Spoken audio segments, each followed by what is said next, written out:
past year and a half, I've been working with antiparasitics that are being repurposed for cancer. This is ivermectin, mebendazole, and fenbendazole. And the reason is because there's a big body of research. There are over 400 published papers on ivermectin in cancer. There are over 240 published papers on mebendazole in cancer. In fact, Johns Hopkins quietly secured a patent in 2021 on mebendazole for treatment in cancer, specifically the most aggressive cancer, which is glioblastoma, brain cancer, extremely aggressive cancer. Johns Hopkins has the patent. They are also running quietly several clinical trials with mebendazole in cancer. There's colon cancer, gastric cancer, and brain cancer, including children with brain cancers as well. So this is not fringe. This is not something that is far out. There's actually real science behind it, patents behind it. And when you search a lot of the AIs, for example, Perplexity AI, and you ask, what are the most promising repurposed drugs for terminally ill cancer patients today? It will give you in its search in the top 3, you will get ivermectin as number 1, mebendazole and fenbendazole. There's other antiparasitics like hydroxychloroquine will be in the top 10. You will have curcumin in the top 10. You will have EGCG, which is from green tea extract, in the top 10. Resveratrol in the top 10. Metformin, which is a diabetes drug, but also has anti-cancer activity in the top 10 as well. And what I have found working with these antiparasitics is that there is a benefit to patients in at least 75% of the cases. Good afternoon, everyone, and welcome to the Underdogs versus the Establishment. I'm Vandersteel. This afternoon, we're spotlighting 2 warriors from very different backgrounds who share the same mission, standing up to powerful institutions that have abandoned the people they were meant to serve.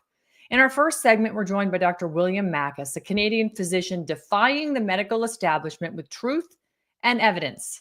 And in our second segment, we're going to be turning to North Carolina U.S. Senate candidate Don Brown, a constitutional fighter challenging political corruption head on.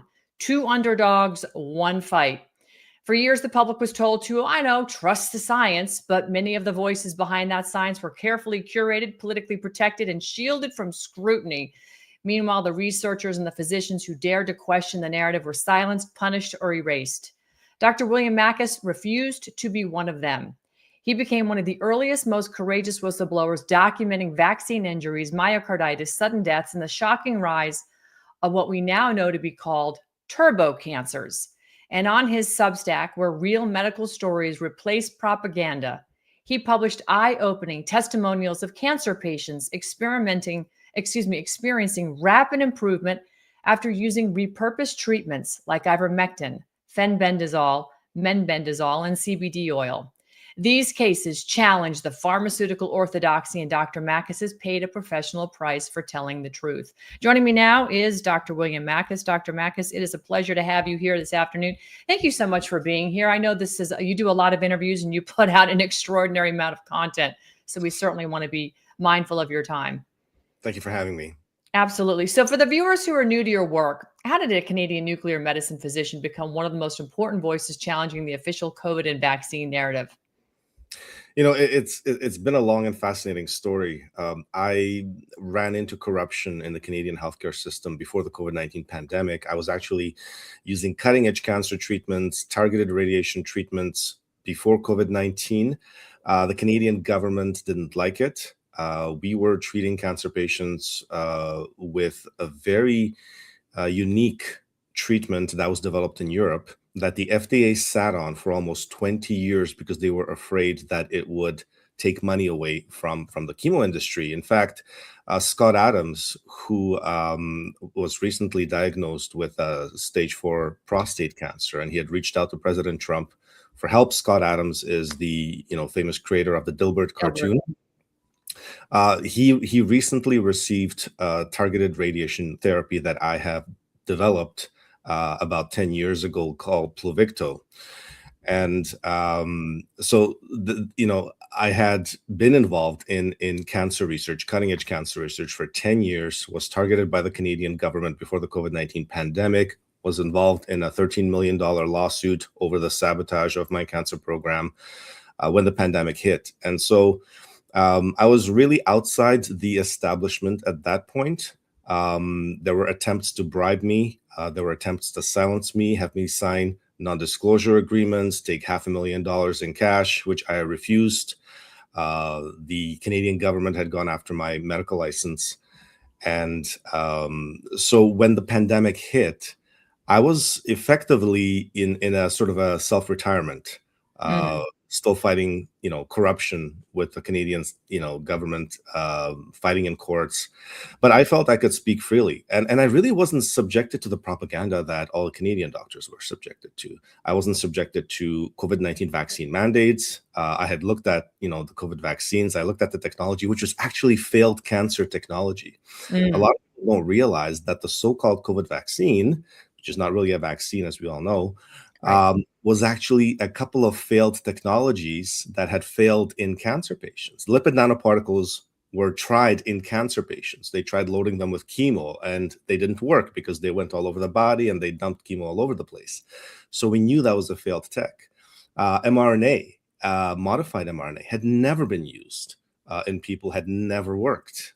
We knew that they tried, to work with it in the past, and in tiny little trials, it had never worked before. So when I had heard that COVID vaccines were going to be based on these two failed cancer technologies, I looked at my wife, I laughed, and I said, we're not participating in this nonsense. Right. And I couldn't believe that so many healthy people lined up and signed up, to get themselves injected with this stuff, which was completely experimental. And so I really felt I could speak freely.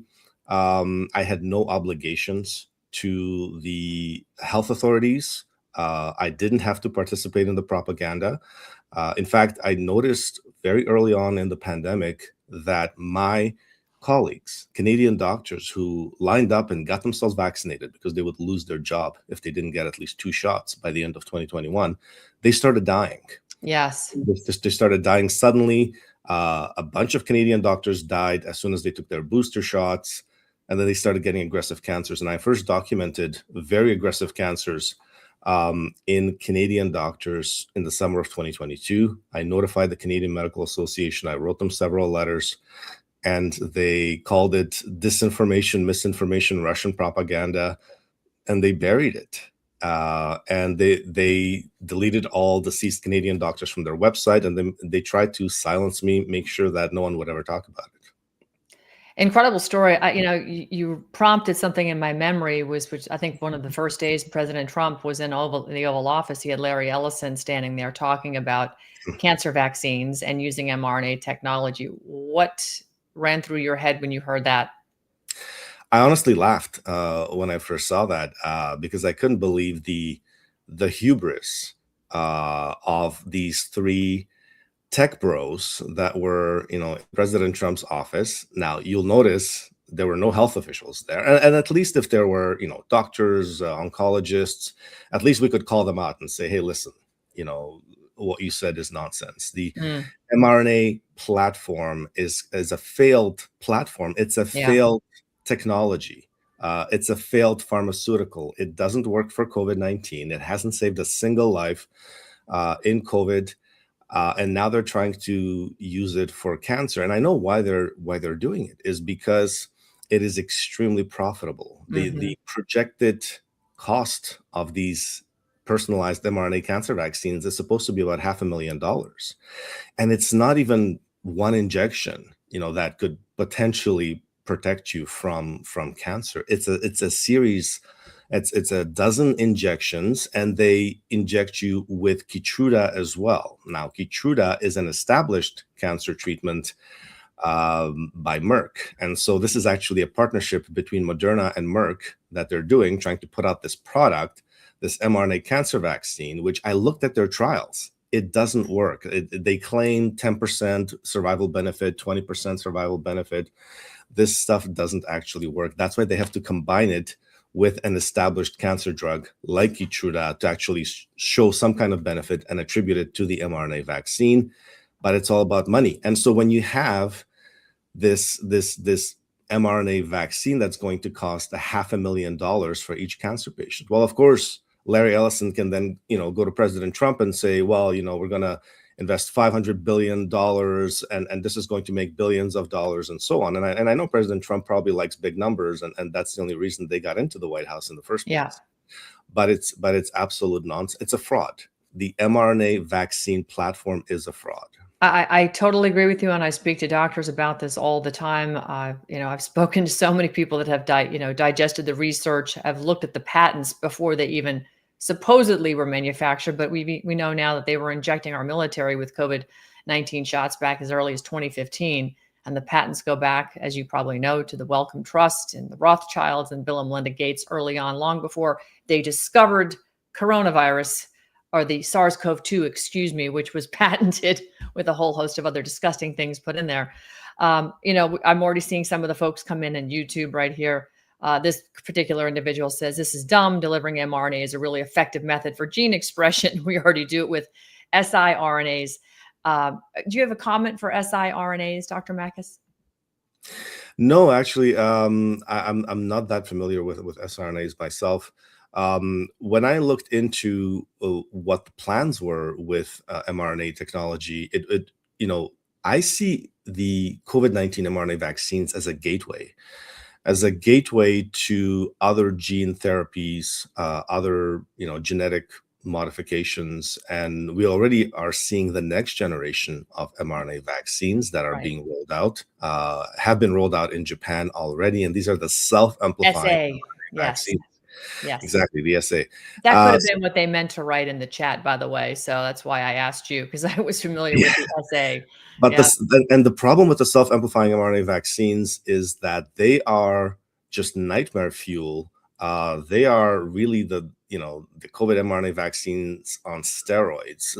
They don't just have the potential to shed, as we saw with COVID-19 vaccines. And again, shedding is a real phenomenon. Pfizer admitted this in their trials. They warned about it. They warned their safety officers about it, that if pregnant women were exposed to shedding through inhalation or skin contact, to notify Pfizer safety officers. So, we still get hit with the conspiracy theory accusations that there's no such thing as shedding and it doesn't exist, when Pfizer actually told us that their product sheds. But the danger with these self-amplifying mRNA vaccines is that when they shed, you don't just get exposed to a limited quantity of lipid nanoparticles and mRNA. You get exposed to an mRNA that, if you take it in, can actually amplify itself, create more of itself. So you become now the mRNA vaccine factory. And in fact, you now become vaccinated because now your body's producing all of this mRNA, and there's no off switch on the production of the amount of mRNA. So with the original vaccines, you're producing an unlimited amount of spike protein. If you get exposed by shedding, you get exposed to a little bit of spike protein. And we've had women report miscarriages because of shedding. We've had women report very unusual bleeding. And there is a danger. I've discussed this with Kevin McKernan. There is a potential danger that some people may actually develop cancer through the shedding process, having been exposed even to a small amount of the original COVID-19 mRNA vaccines, where they may have gotten these plasmids. If there is an integration event, they may actually get cancer. But with these self-amplifying things, everyone who's exposed through shedding could potentially have all the side effects as if you were injected in the first place.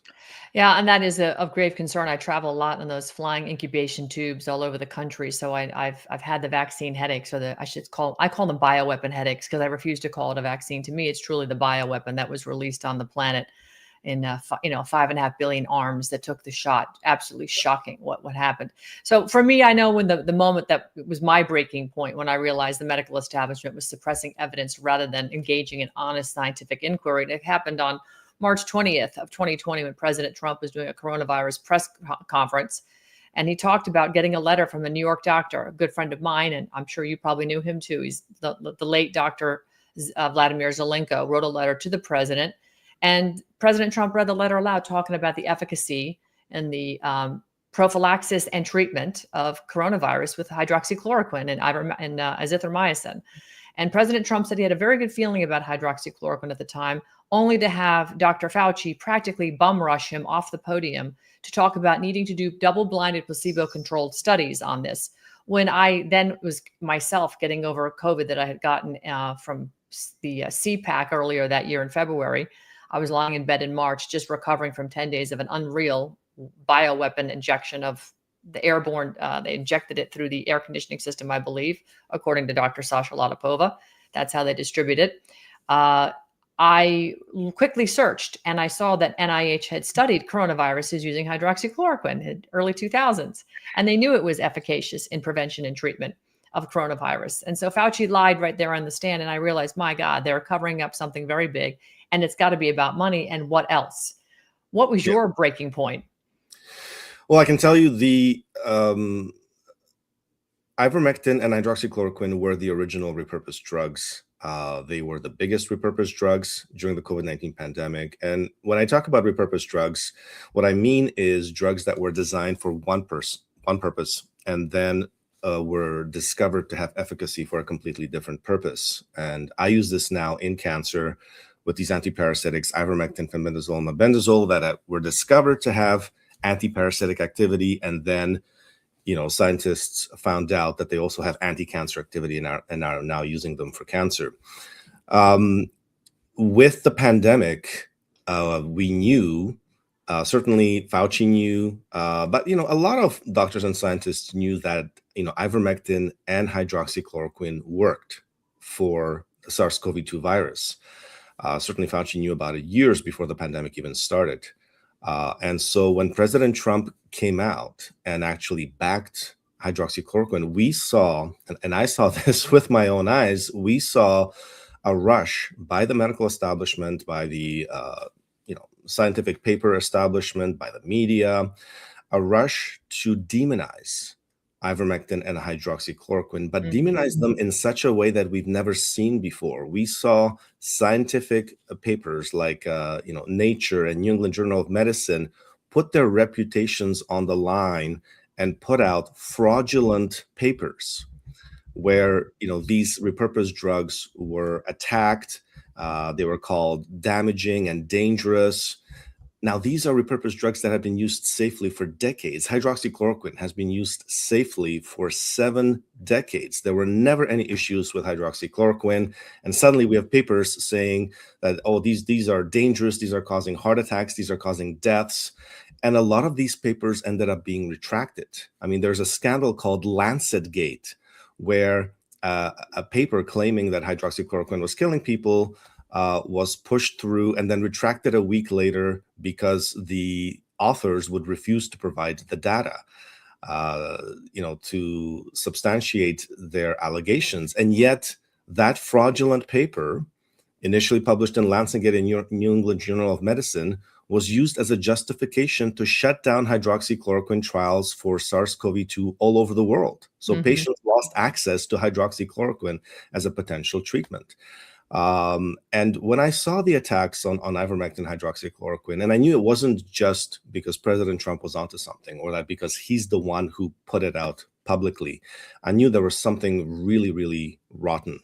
And it became very clear why they did it, why they attacked ivermectin and hydroxychloroquine so viciously. It was because they needed to roll out these genetic injections, these COVID-19 vaccines under emergency authorization, which they would have never gotten because there were treatments available for SARS-CoV-2, and a couple of these treatments were ivermectin and hydroxychloroquine. So the COVID vaccines would have never happened. They would have never been able to roll them out, make hundreds of billions of dollars. Everyone who got bribed to push these things, every doctor, every public healthcare official, every politician, all of those bribes would have never happened.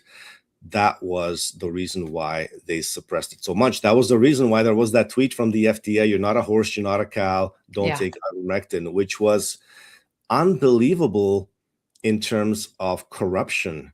The FDA completely lost, any credibility it may have had at that point, claiming that ivermectin was a veterinary drug when there had been 4 billion doses given to humans of a human version of ivermectin around the world, 5 decades of safety established, a Nobel Prize. Thank you. Drug won in 2015, and it was on the WHO most important medicines list along with penicillin. Right. And remdesivir was removed from the WHO after the trials for Ebola. They said never again. Yeah. I mean, it was just unbelievable to watch it in real time. Yeah. I mean, we saw the destruction of medical ethics in real time. Would you say that being a licensed doctor is more of a license to kill than it is actually something to make sure you're ethical at this point? It's a license to kill. It's a license to be a big pharma sales rep, or as I like to say, big pharma prostitute, because it really, if you went along with all the establishment narratives during the COVID-19 pandemic, you had to abandon all of your medical ethics. Yeah. And you really had to sell your soul, sell your MD. If you have a PhD, you had to sell your PhD. Because these narratives were so corrupt, so abusive, this abandonment of informed consent. I mean, an informed consent was completely abandoned when these injections were rolled out. No one received informed consent. No one was told, hey, listen, there's this VAERS, Vaccine Adverse Reporting System. We are seeing reports of myocarditis. We are seeing reports of blood clots. We're seeing reports of sudden death. Hey, if you're going to take these COVID vaccines, just be aware that these things can cause blood clots. These things can cause, myocarditis, heart attacks, damage, heart damage, strokes. And that was in the first months of the rollout. We knew that those things were happening by the time most healthy people were actually eligible for these injections, whether it was, April, May, or June of 2021. No one received informed consent. And that was one of the cornerstones of medical ethics, was informed consent, and it completely disappeared. And, when you think about it, when you look at all the advertising that was on television for pharmaceuticals over the past, 10, 20 years, they started advertising big pharma on TV. They always have that guy's voice speaking at 3x speed, giving you a list of all the adverse events that you might be running into should you decide to try whatever the drug is. Never once did they have that on the commercials. It was an EUA drug, an emergency use authorized drug. The package insert was blank, intentionally so. Yeah. And people like Doc Pete Chambers, who was the 39-year flight surgeon, Green Beret, National Guard battalion commander on the border, protecting our border to the best he could under the circumstances with the Biden regime at that time, was giving informed consent, and they removed him from duty. So it was absolutely extraordinary what we watched. You've seen the transition, as you said, you started to see elevations in myocarditis. The Department of Medical Epidemiological Database showed 1,100% increase in all-cause mortality. That information got out. That was even given to President Trump in February of 2022. I know because I gave it to his attorney personally, who asked for it, and gave it to him the next day. He was briefed again by General Flynn in December of 2022. So he has known about the adverse events of Operation Warp Speed. We've seen a significant rise, and you've used the term turbo cancer. So for people who aren't familiar, what defines these turbo cancers, and why are they appearing with such speed and ferocity? Turbo cancer is very interesting. The origin of the term, it was actually coined by a Swedish pathologist, Dr. Uwe Kruger, in 2021, late 2021, when she noticed that COVID vaccinated individuals who died suddenly. She looked at, cancers that they had developed, and these cancers were extremely aggressive. She notified German pathologist Dr. Arne Burkhardt. It was presented at a pathology conference in Germany. Then we had an American doctor, Dr. Ryan Cole, pathologist, start talking about aggressive cancers in 2022. I started talking about aggressive cancers in mid-2022 with the Canadian Medical Association. And I would have talked about it online, except that I was actually banned from Twitter for a year. Sorry, got my little guy here. This is one of I love that. My little guys are just on the other side of the camera right now, and my dog. He keeps circling my desk here. So this was noticed by a number of brilliant pathologists. This concept of turbo cancer. Yeah. And I noticed it in vaccinated Canadian doctors who started coming down. Young doctors started coming down with these extremely aggressive cancers, and we were silenced for talking about it. We were silenced from bringing it up. And one thing I wanted to mention to you a little bit earlier was that there are a number of, I would say, taboo subjects around the COVID-19 vaccines that doctors were simply not allowed to talk about, not allowed to give informed consent to patients, not allowed to warn their patients. Mhm. Parents were not allowed to have this information for their children when they rolled out the COVID vaccines in children. And I would say the three main things that have to this day not been admitted by the medical establishment, public health officials, really any kind of health official in any position of power, any of the politicians. They've admitted the myocarditis, they've admitted the blood clots. AstraZeneca and Johnson & Johnson were taken off the markets because they were causing blood clots. And Pfizer and Moderna were causing the same amount of blood clots, if not more. But those stayed on the market for some reason. But they've admitted it can damage the heart. In fact, now I think we're going to get maybe a black box label on the COVID-19 vaccines, because FDA has finally admitted that children died after taking the vaccine. Now they've admitted to 10 child deaths that they have in their database. There have actually been thousands of children who have died after taking COVID-19 vaccines. I discovered about 500 dead children in the VAERS reporting system. And the reason why that's not talked about is because a lot of these child deaths are actually hidden.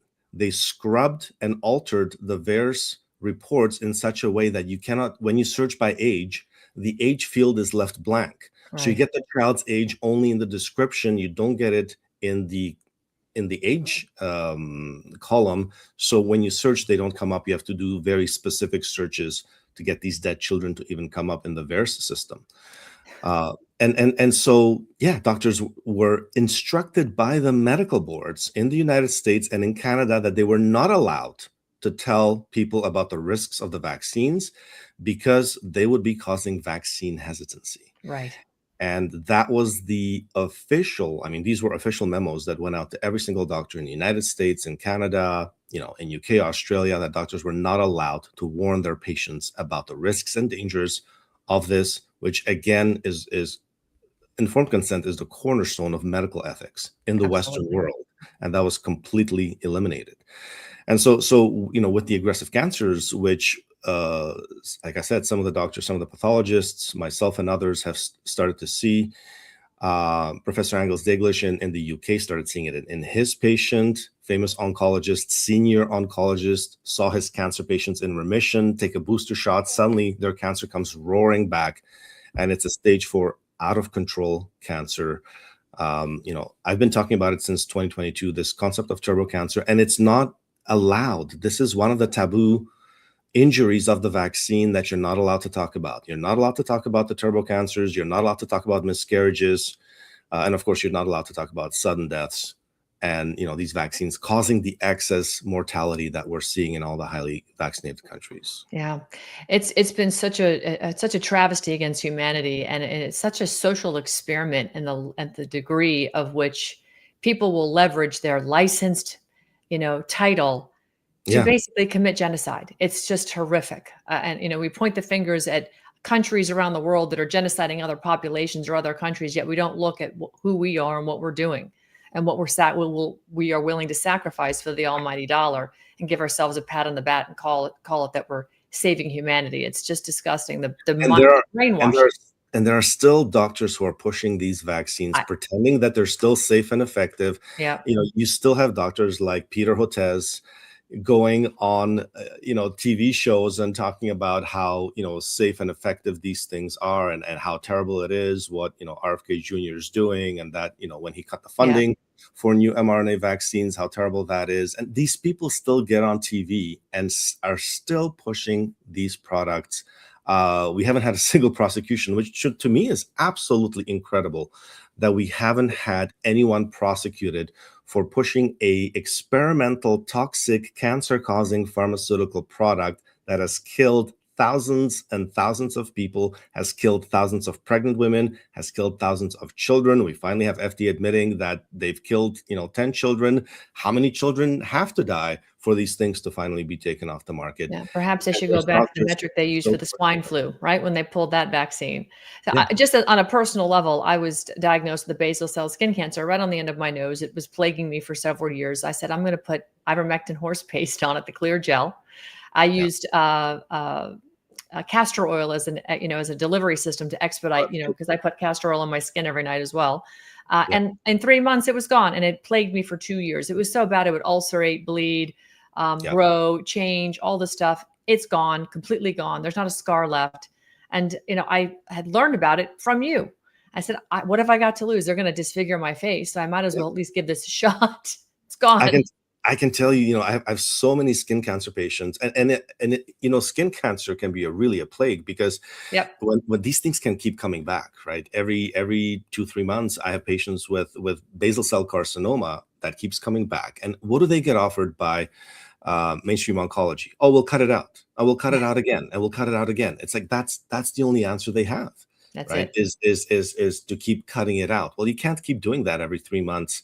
And so I've had a number of patients. This was actually relayed to me very early on when I started an ivermectin cancer clinic about 1.5 years ago. We've been going about 1.5 years strong now. And it was the reason I did it was because I'd written a number of articles on ivermectin in cancer on my Substack back in 2023, and really tried to share with the world that, listen, there's this whole body of research on ivermectin that everyone's ignoring, that I know that the cancer establishment is ignoring. There's over 400 papers on ivermectin in cancer that are being completely ignored, and they're being ignored because ivermectin is off patent, and there's no money to be made. And so whenever you've got the medical establishment with something incredible that has amazing activity, but there's no money to be made, they bury it, or they ignore it, or they ridicule it, right? Or in the case of, ivermectin for COVID-19, when it was a danger to a multi-$100 billion mRNA industry,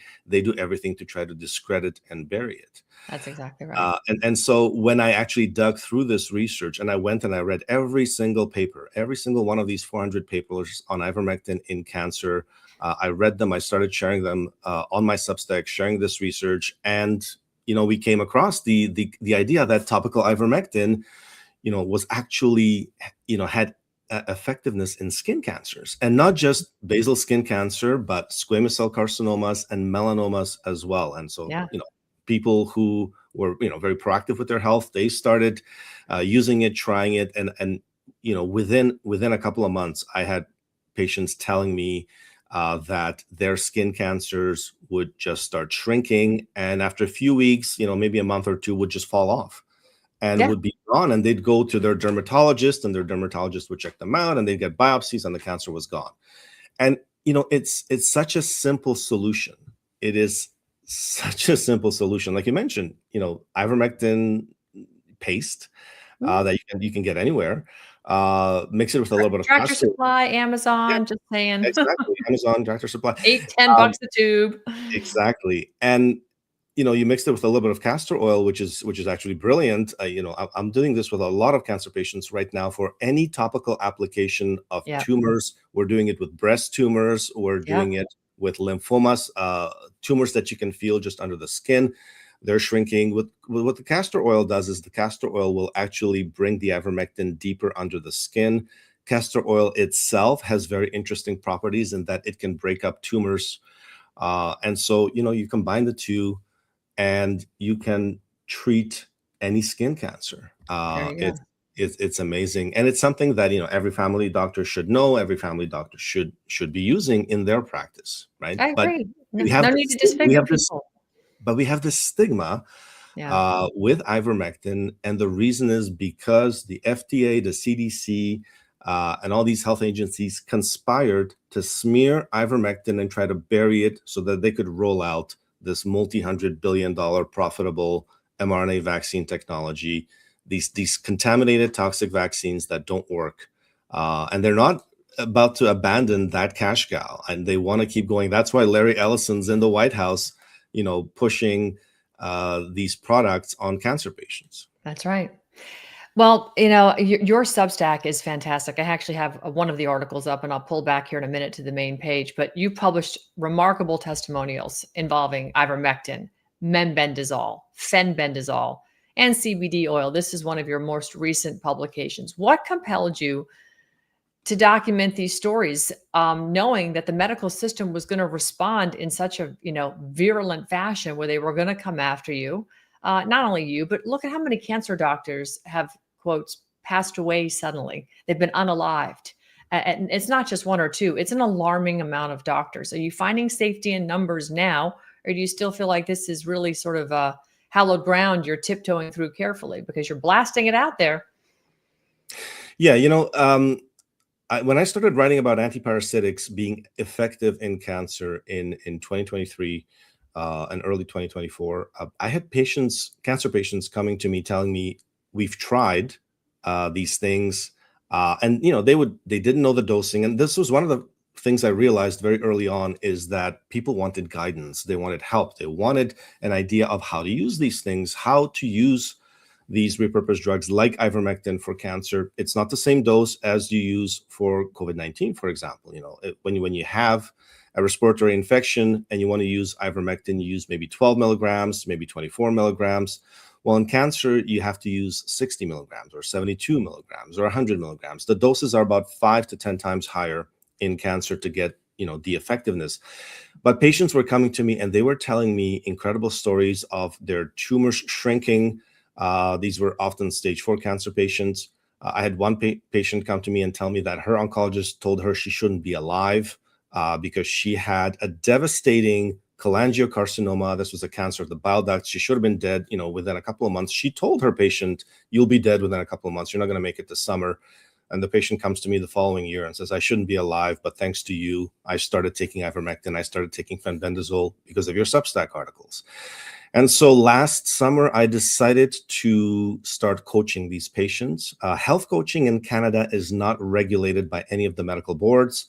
The medical boards have no jurisdiction over health coaching. So you can help patients, you can share research with them, you can share information with them, and it's outside the medical establishment. And so I started health coaching cancer patients on repurposed drugs, on ivermectin, fenbendazole, and mebendazole, which are other antiparasitics, which are terrific in cancer as well. And, what started as me just helping a few hundred cancer patients really grew into one of the largest cancer practices in the world. We've recently celebrated 7,500 cancer patients we've helped directly and followed. I followed each of those patients. We keep a close eye on how they're doing. And when they share their successes with me, I share those successes with the world. And I think I'm the only physician doing this, where I'm sharing testimonials of patients with their own emails, in their own words, their own CT reports that they send me, MRI reports, PET scan reports, what their oncologist has told them, how they feel about it. And the oncologists are almost always shocked. They're shocked at the results that these patients are seeing. Now, one thing I want to stress is that I never tell patients, don't take chemo, don't, take immunotherapy, don't do surgery. I always tell patients, look, consider all your options. Because a lot of patients come to me at stage 4, an advanced stage 4. Some patients have been given 3 months to live, 6 months to live. Their oncologist might have told them, look, after this chemo or after this immunotherapy, we have nothing left for you. So, like that's it. The oncology has nothing left, no options left to give you. And that is always a lie, because there are options. There are repurposed drug options. When you go to AI search engines and you search what are the most promising repurposed drugs in terminally ill cancer patients, almost across the board, the various AIs, the answer they will give you in the top 5, they're going to have ivermectin, fenbendazole, mebendazole. They will have antiparasitics in the top 5. Why? It's based on published research that the AI goes over. And the AI says, you know what, there's so much research here and there's so much evidence and data here. These things are the most promising. and they always put them at the top of the search engine. It's extraordinary to me that we still didn't get that in the White House that day. Instead, we got Larry Ellison, who is, CEO of Oracle, that's done ones and zeros and bits and bytes his whole life, and is now going to talk to us about the efficacy of mRNA and cancer vaccines. And I can tell you why. I can tell you exactly why we've not seen, President Trump's team embrace the antiparasitics like ivermectin, mebendazole, fenbendazole, when in fact Florida has embraced them. Florida Governor Ron DeSantis, his wife Casey DeSantis, have announced recently that they're allocating $60 million to ivermectin cancer research, and it could be up to $140 million that's being allocated. The Florida Surgeon General, Dr. Joseph Ladapo, is fully on board and fully behind, doing the research, investigating, doing the clinical trials, and so on. But, President Trump hasn't embraced it yet. And I think it's because there's no money in this. You cannot make an announcement and say, hey, we're going to make billions of dollars off this new cutting edge cancer treatments like ivermectin, mebendazole, because they're all off patent. So ivermectin, mebendazole, fenbendazole, they all went off patent in the 1990s. And the fascinating story is that Merck had a patent on ivermectin. The patent expired in the 1990s, and Merck has since come out and attacked ivermectin and said it doesn't work for COVID-19. And I was really surprised by that. I thought, why would Merck do that? I mean, sure, they can't make money off it anymore, but why would they attack a Nobel Prize winning drug that they had a patent on for 20 years? Why would they do that? Why would they do such a thing, publicly attack it? Well, it turns out they are in a 50-50 partnership with Moderna to produce the mRNA cancer vaccines that Larry Ellison was talking about in the White House, that this was their $500 billion Stargate project where they were going to use AI to help them produce mRNA cancer vaccines that they were going to charge $500,000 to use. And so you see now Merck, this patent holder for ivermectin, involved in a 50-50 profit-sharing partnership with Moderna to pump out these toxic mRNA vaccines, but for use in cancer. And we see this over and over again. Yeah. We see it with mebendazole and fenbendazole. I think mebendazole, Johnson & Johnson had the patent originally, and now they're in the cancer business, and they're trying to profit from the turbo cancers that are the result of the COVID-19 mRNA vaccines. And so we see all these giant big pharma companies moving towards profiting in cancer. We see it with Pfizer. In fact, Pfizer last year had one of the biggest acquisitions ever, a $42 billion acquisition of Seagen, as a relatively small company that has like $1 billion in revenue. But what is their main thing? It's cancer drugs. They've got a bunch of cancer drugs on the market, and they've got a bunch of cancer drugs in the pipeline. And so Pfizer told us, well, we're done making profit on mRNA vaccines because nobody wants them, because everyone's starting to figure out that these things are causing heart attacks, neurological problems, autoimmune problems, and turbo cancers. So we're moving into the cancer business, and we're going to make money off cancer for the next 10 years.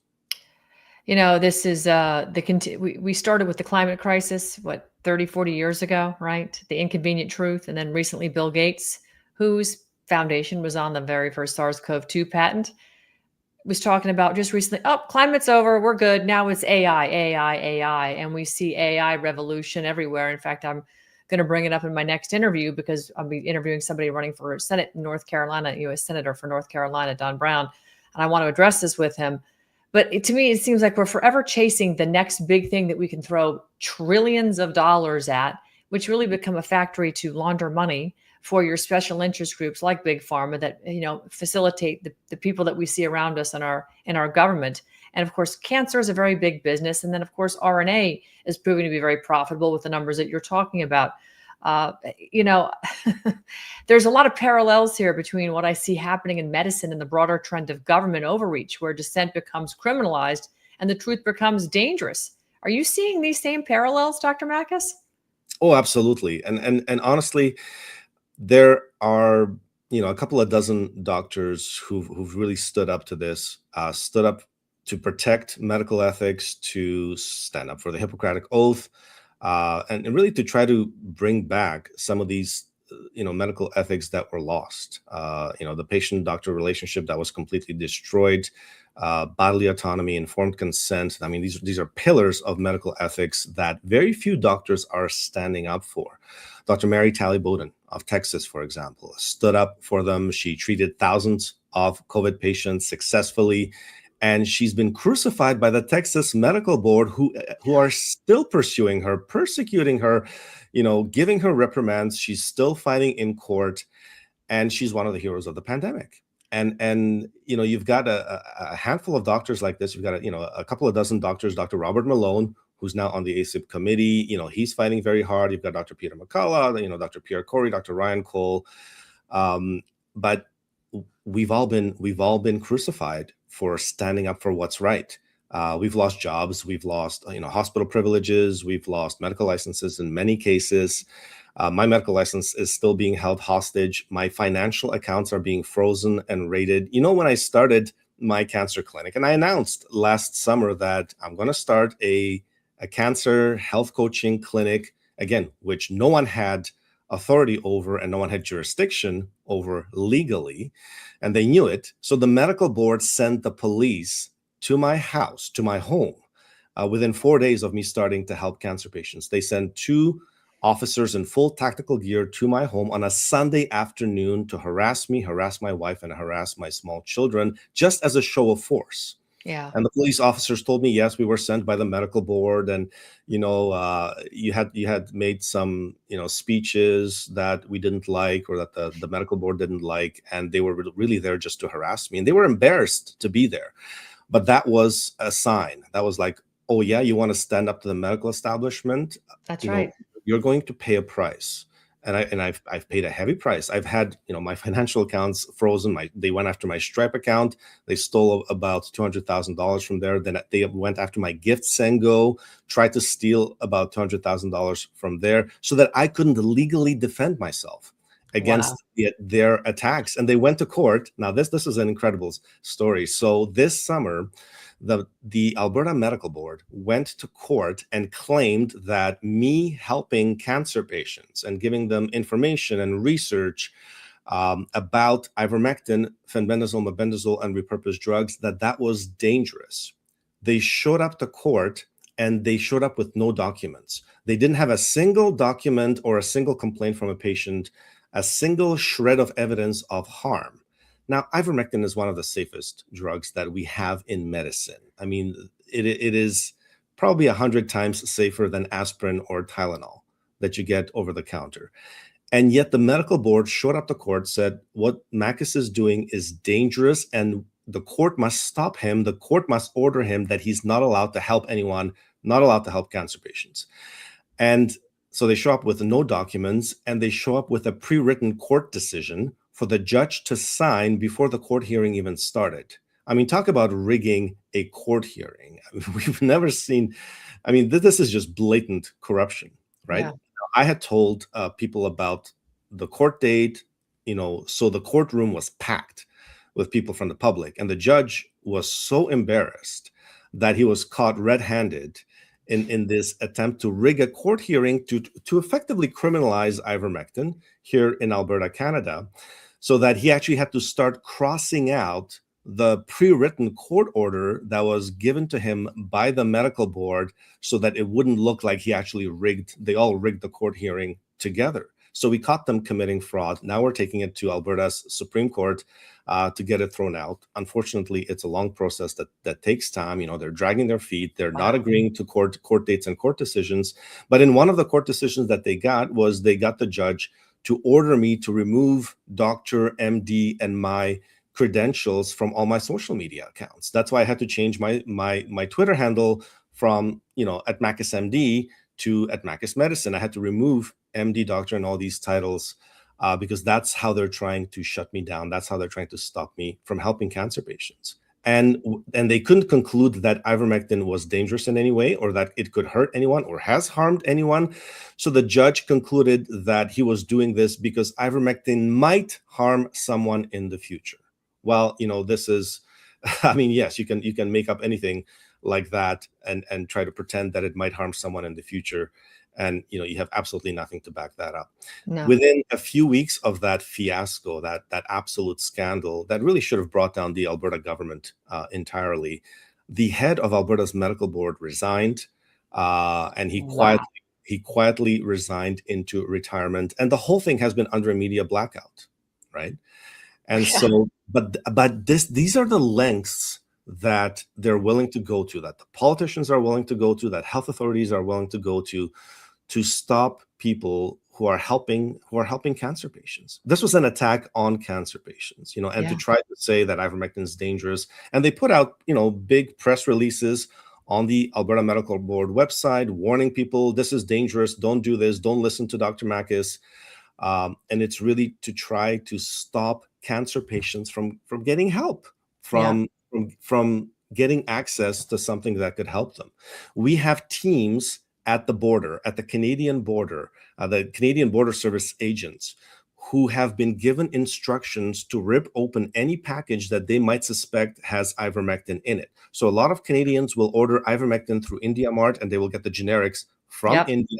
When they see a package from India, they rip it open. I don't get a package now that isn't ripped apart and then retaped with a yellow seal by the Canadian Border Services Agency. They did it to me. The FDA did it to me when I ordered ivermectin from India and some other medications. They did the same. In fact, they took it out. They stole a whole bunch of my ivermectin. Yeah. I had to reorder it. They steal it. They steal it. They use it for themselves. Maybe they sell it on the black market. You know. So the border agents, if you want to have ivermectin and have your family stocked up for life, just become a border agent and steal other people's packages. If you want pocket knives and guns, go to the TSA, or makeup or whatever, anything over 3 ounces. I know, but you know what? And I tell cancer patients, I say, you should label it heroin and fentanyl, because that they're going to wave through. Like, they're going to wave that through. They're going to be like, have your package, have as much fentanyl and heroin and cocaine and drugs as you want, because that's right.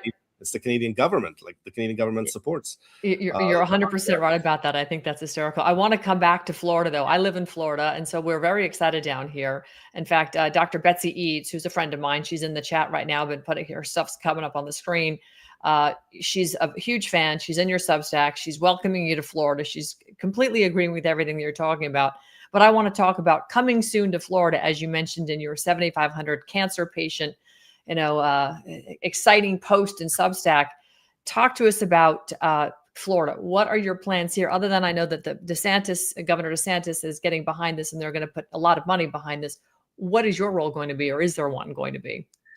Absolutely. So the goal is really to make Florida the leader in cutting edge cancer research. Love this. In cutting edge cancer treatments, and really Florida is going to lead the way.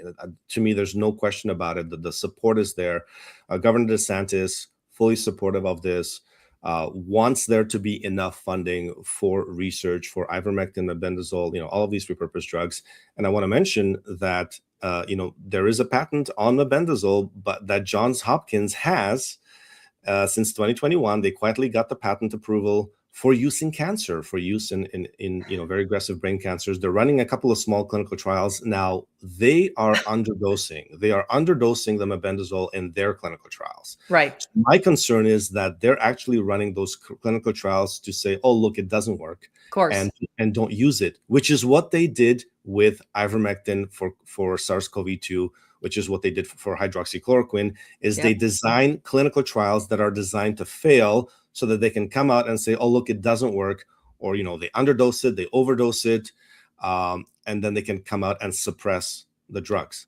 So this is what Johns Hopkins may be doing. They got the patents. They're underdosing their clinical trials. Maybe they come out and say it doesn't work. So we want to set up and run proper clinical trials for ivermectin, for mebendazole, other repurposed drugs. There's hydroxychloroquine, there's niclosamide, nitazoxanide. There are other antiparasitics that have efficacy in cancer. All of these need to be researched, looked at. Florida's leading the way in this. So in early 2026, the goal is to get some of these clinical trials up and running, start recruiting patients, because it takes time to run these trials, so that we could maybe get some preliminary results out there so that people can start using it. And my personal goal is to be involved in that but also to be involved in setting up physical clinics in Florida in multiple locations so that patients can come. They have somewhere they can go to and get guidance, get advice on how to use repurposed drugs in cancer, because I've got a ton of Florida patients already right now that I'm working with. I put out testimonial success stories on Florida patients who don't have the success when they go to the large cancer centers like Mayo Clinic, right? Like the Moffitt Center. So That's right. these, when they add antiparasitics to their existing regimens, whether they're still on chemo or immunotherapy or whatever, you see the efficacy of those treatments skyrocket. You see tumors melting away to nothing. You see cancer patients going from stage 4 pancreatic cancer or stage 4 ovarian cancer or stage 4 colon cancer to cancer-free. And it happens in a matter of months. It could be 3 months, 4 months, 5 months, 6 months. These patients go from stage 4 cancer, not curable. They're told by their oncologist, this is not curable. Your cancer may not even respond to chemo in most cases. And they go from that to being cancer-free once they add antiparasitics to their regimen. And so the goal is, for the initial trials at least, is to do these combination regimens. No one has to abandon their oncologist. If you like your oncologist, you can keep your oncologist, right? As the saying goes. Certainly you can, continue your chemo, your immunotherapy, what have you, because, to be honest, stage 4 is very difficult to deal with. I would love to avoid chemo in as many situations as possible. And you can certainly do that early on when you try antiparasitics early on. I have breast cancer patients with large tumors that shrunk their tumors from 7 centimeters down to 2 centimeters, or they completely eliminated all their lymph nodes. When the surgeon goes in, the surgeon's shocked, and sometimes the cancer's not even there anymore. Sometimes the cancer's completely gone. I would love to avoid chemo. Chemo is very damaging and destructive to the body. But when you're at stage 4, when the cancer has gone so far and has spread, to so many places, you do need all the tools at your disposal. So, we're going to do the research. That's going to start in early 2026, and I'm working as quickly as possible to help get some of these things off the ground. That's fantastic. If there's anything we can do down here from South Florida with any of the contacts, I'd be absolutely on board to help you in any way, shape, or form, including going out and finding space for you to put facilities down here, because we need them desperately. And again, we're talking about procedures and treatments, frankly, not even procedures, treatments that are so non-invasive. And so, there's the contraindications just are so, there's not many out there, if at all. And so, like you said, there's no reason you can't use them concomitantly with the existing treatment that you may or may not feel comfortable with. I don't know many people who went through chemo that said, oh, that was great. I have family members who are all vaxxed and boosted, still doing it and have multiple forms of cancer. They're not listening to me. So I'm going to send them this interview in hopes that finally they'll listen to me, because they keep saying, well, we don't see it in JAMA or New England Journal of Medicine, some placebo-controlled studies. I said, there's lots of these N=1 studies that by the thousands. And here's Dr. Makis' Substack. Start reading and see if you're not inspired. But I digress. I have a couple. I can tell you, and I want to mention one thing, is that a fascinating sort of unexpected benefit that I've seen with ivermectin, fenbendazole, mebendazole in cancer patients is that they can tolerate chemo much better. They have a lot less. They have a lot less chemo side effects. And so when they are on the ivermectin, and I was looking into this, no one really knows exactly why that is, why the side effects from chemo are so much less. I think it's the anti-inflammatory effect of ivermectin. Ivermectin has a very powerful anti-inflammatory effect. In fact, some of my patients with autoimmune diseases have started using ivermectin, and they're seeing benefit in rheumatoid arthritis, in lupus, psoriasis, colitis, Crohn's, colitis, even type 1 diabetes. Patients are seeing benefit because of the powerful anti-inflammatory effect. And again, you don't have the risk of Tylenol damaging your liver, right? Or the risk of bleeding or causing autism. Exactly. So they found 50 years later. So the fascinating thing about ivermectin is that patients have a lot less chemo side effects. They're able to tolerate the chemo much better. And so I always suggest to my patients, I say, look, even if your oncologist has said, the chemo doesn't work, so we're just not going to try it anymore. Or if the oncologist has abandoned the chemo because of side effects or lack of efficacy, I always suggest, go back and say, well, let's give it a try again, because they can tolerate the chemo much, much better. And in some cases, ivermectin also has the property of reversing chemo resistance. And so at the molecular level, it actually resensitizes cancer cells to chemo. It removes the cancer cell ability to pump out the chemo and be resistant to chemo. Wow. And so particularly for pancreatic cancer patients and ovarian cancer patients who do develop resistance to chemo over time as the cancer adapts, I say, try maybe a chemo regimen again, because the ivermectin does undo the resistance to chemo, resensitizes cancer cells to chemo, and you get much more cancer cell killing. The chemo becomes efficacious again. So these are incredible properties of ivermectin that very few people know about. It's in the preclinical research. We got to get it into the clinical research, and we got to get it out there. And I'm just so proud of Florida and Governor DeSantis, Florida Surgeon General, Dr. Joseph Ladapo. I mean, they are visionaries. Yeah, they are visionaries in this. They see it. They've looked at these cases. They've looked at some of my success stories, some of the work that we've done. They're on board. They said, look, we need to investigate this. We need to get these clinical trials up and running. I'm so excited to hear this. I'm jumping out of my skin. So again, I'm also a cancer survivor. I had melanoma, which led to an odyssey of finding stage 3B thyroid cancer papillary, 16, what was it, 2006? I had a full left neck dissection. Anyway, 50 lymph nodes, 13 Mets. Had I known then what I know now, I would have been doing your regimen. I would have probably injected the primary with chlorine dioxide on top of it all. I've been taking chlorine dioxide. I've been doing everything, methylene blue, it all. But what I really like what you're saying today, Dr. Makis, is you're not disparaging Western medicine 100%. No. You're saying we can concomitantly use these treatments, and here's why it's effective. I'm giving you, and your Substack is covered with people's testimonies with their medical records. You have very graciously blacked out their personal identifiable information, but you leave everything else so that the reader can contextualize exactly the treatment methodologies that they've been deploying on themselves through their physicians using chemo, radiation, whatever the treatments are, plus your concoction of ivermectin, fenben, and mebendazole. I think it's fantastic. You're very transparent about it all. And I think you've been very transparent in this interview. And I think it's just, I appreciate it very, very much.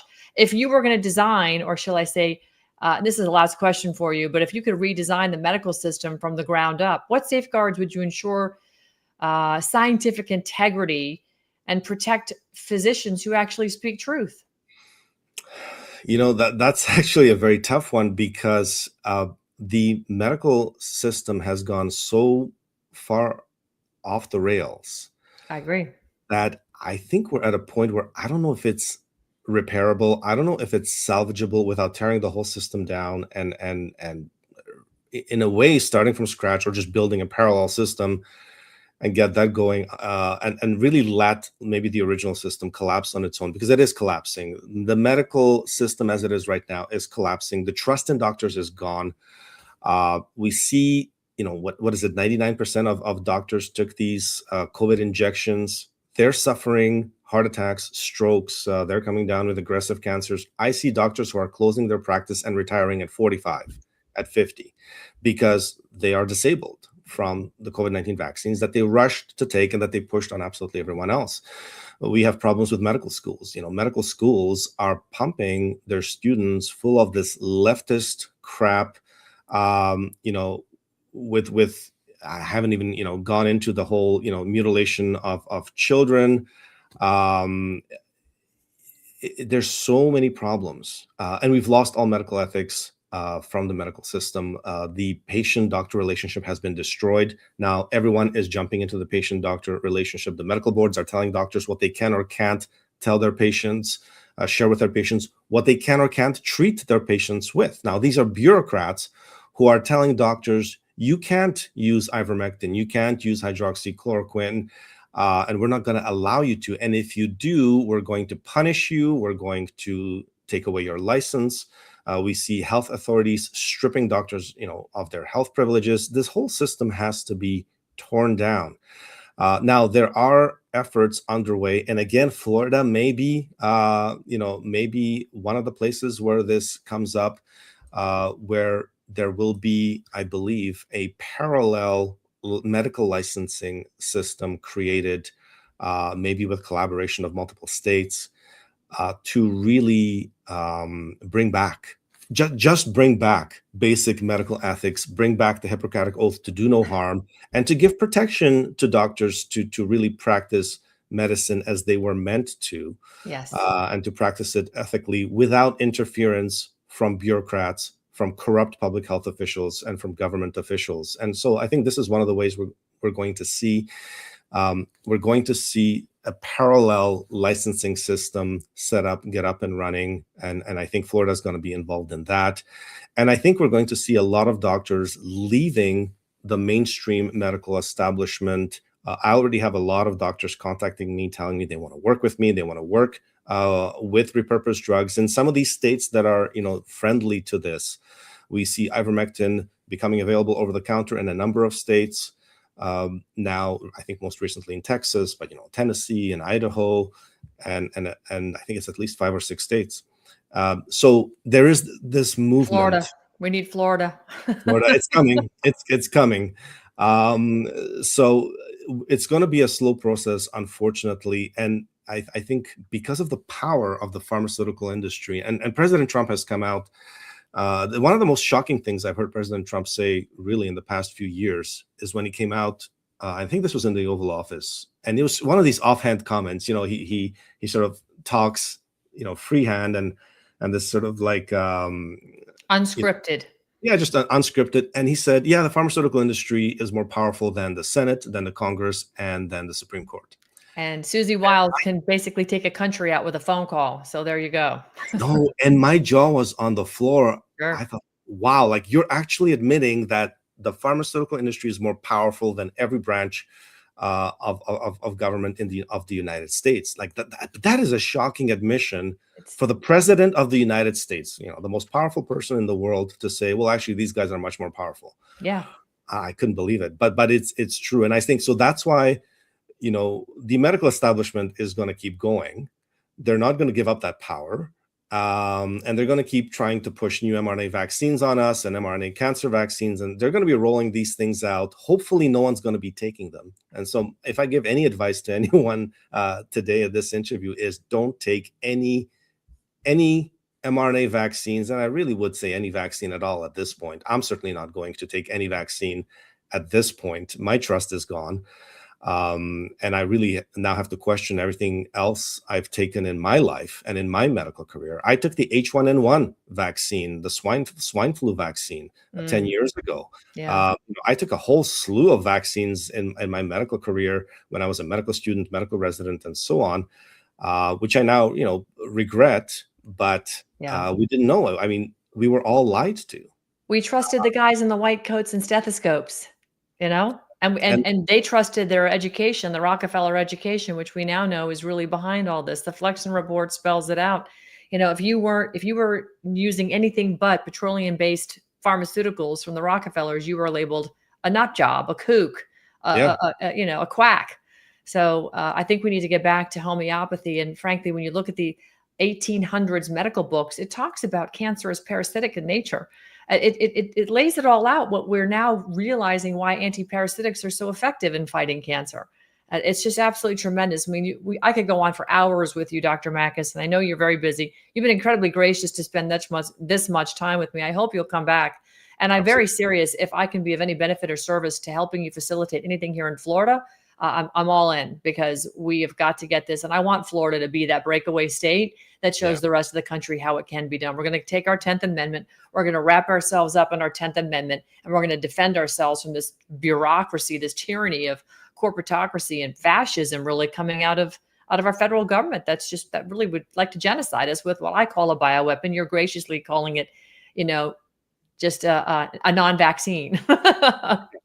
But honestly, I'm so excited because Florida really is leading the way. Florida is the shining light right now in healthcare, in medicine, and what I would call, I guess, the medical freedom movement. And it's very exciting. The Stand for Health Freedom folks down here are are head and shoulders above the rest, in my humble opinion. It's very exciting to see a state really lead the way in this. Yeah. And I really thank, Governor DeSantis, his wife, Casey DeSantis, for taking a stand against really the pharmaceutical industry and saying, you know what, we're not going to go and look for more profit. We're going to go and try to do the best for cancer patients. And that's Right. what it should always be about. It should always be about the cancer patients first and foremost. Absolutely. Dr. Makis, your work is a reminder that courage in medicine is as essential to any drug or therapy. And you've shown us what happens when a physician follows the evidence instead of an agenda, and how powerful institutions react when an honest man refused to be silenced. Your voice, I think, really does represent and resonate with thousands of doctors who want to speak out and can't. And today you've given hope to patients who've been dismissed, ignored, told their symptoms are inconvenient to whatever the narrative is. I really want to thank you for your integrity and your fight for the truth. So I can't thank you enough for spending the afternoon with us, or at least the last hour and 15 minutes. Thank you so much. Well, thank you very much for having me, and I'll definitely be back. All right. I appreciate it. Take care, Dr. Makis. All right. And speaking of battles against entrenched institutions, coming up next is a conversation that I'm going to be having with North Carolina's U.S. Senate candidate, Don Brown. Don is taking on one of the most corrupt political machines in America with the same grit and determination that Dr. Makis brings to the medical arena. Different fields, same war. Citizens versus the establishment, medicine, politics, government. Would it surprise you to know that they're all connected? And the underdogs are rising. So let's take a quick peek here at my interview coming up with Don Brown after this quick commercial break. And this interview to remind you that the Federal Reserve is not federal and there are no reserves. Jekyll Island, November 1910. 7 bankers meeting in secret to create America's central bank. We just can't call it that.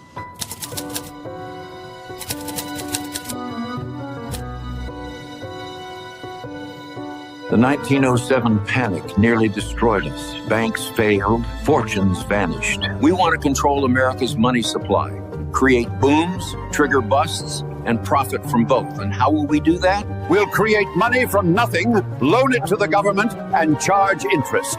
Legal counterfeiting, my friends. But there's a cost. Every dollar we print steals value from existing dollars. It's a hidden tax that flows directly to us. And it gets worse. If we ever get off the gold standard, governments can print money for wars. Endless wars become possible and profitable. Since Americans hate central banks, we'll call it the Federal Reserve.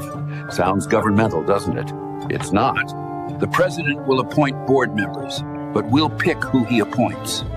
we'll have 12 regional banks. Looks decentralized, democratic even. But New York banks control them all. That's us. You're probably wondering how we're going to get this through Congress. December 23rd, 1913. Most of Congress home for Christmas.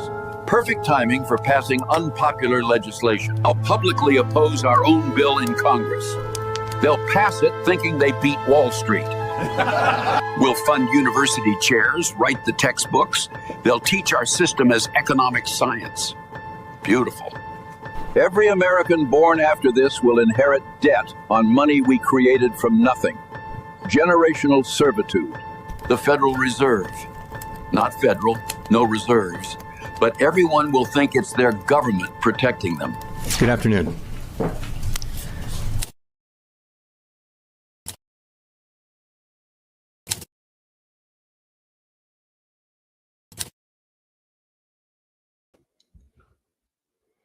And good afternoon, America. You know me, Ann Vandersteel. I am here today opening with a political shockwave that legacy media is doing everything it can to bury. Perhaps you haven't seen it, but there is a brand new, and I mean, this is a shocker, a real shocker, a brand new Real Clear Politics poll. The same poll you're seeing on the screen shows something very extraordinary happening in the North Carolina Senate race. Grassroots candidate Don Brown, a Navy JAG officer and former federal prosecutor, is now essentially tied with the former Republican National Committee chairman, Michael Whatley, in a hypothetical matchup to take on Democrat Roy Cooper.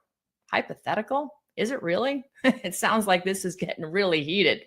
That's right. Despite being outspent by at least 100-1, despite having zero national institutional support, despite facing a candidate who has the full weight of the RNC, the state GOP, and even President Trump's prior endorsement, Don Brown is neck and neck with the establishment favorite.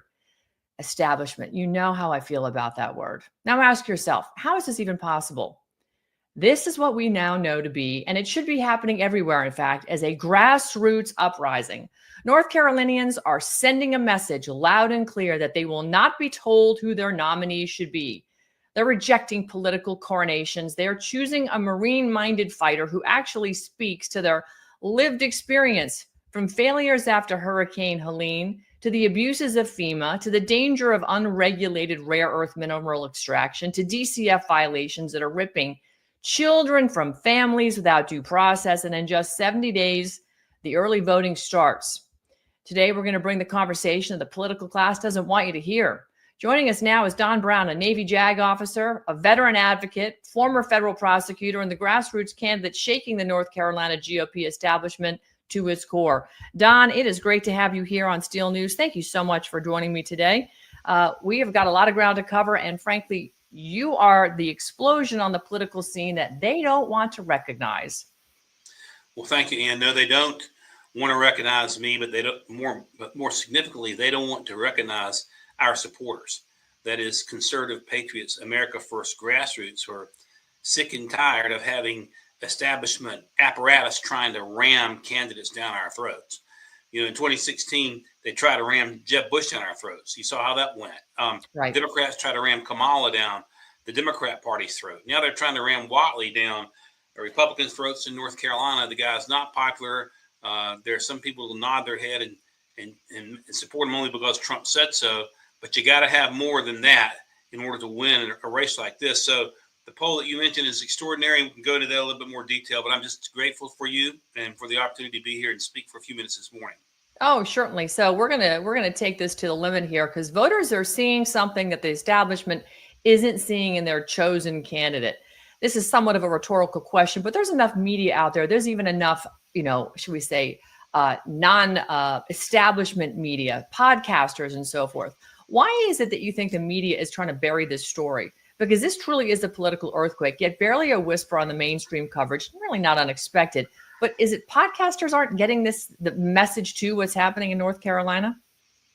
Part of course, is that the establishment media has been given a signal to pay us no mind. And we've had to fight and struggle, just to get interviews. Now we have a wonderful publicist and we've done well considering.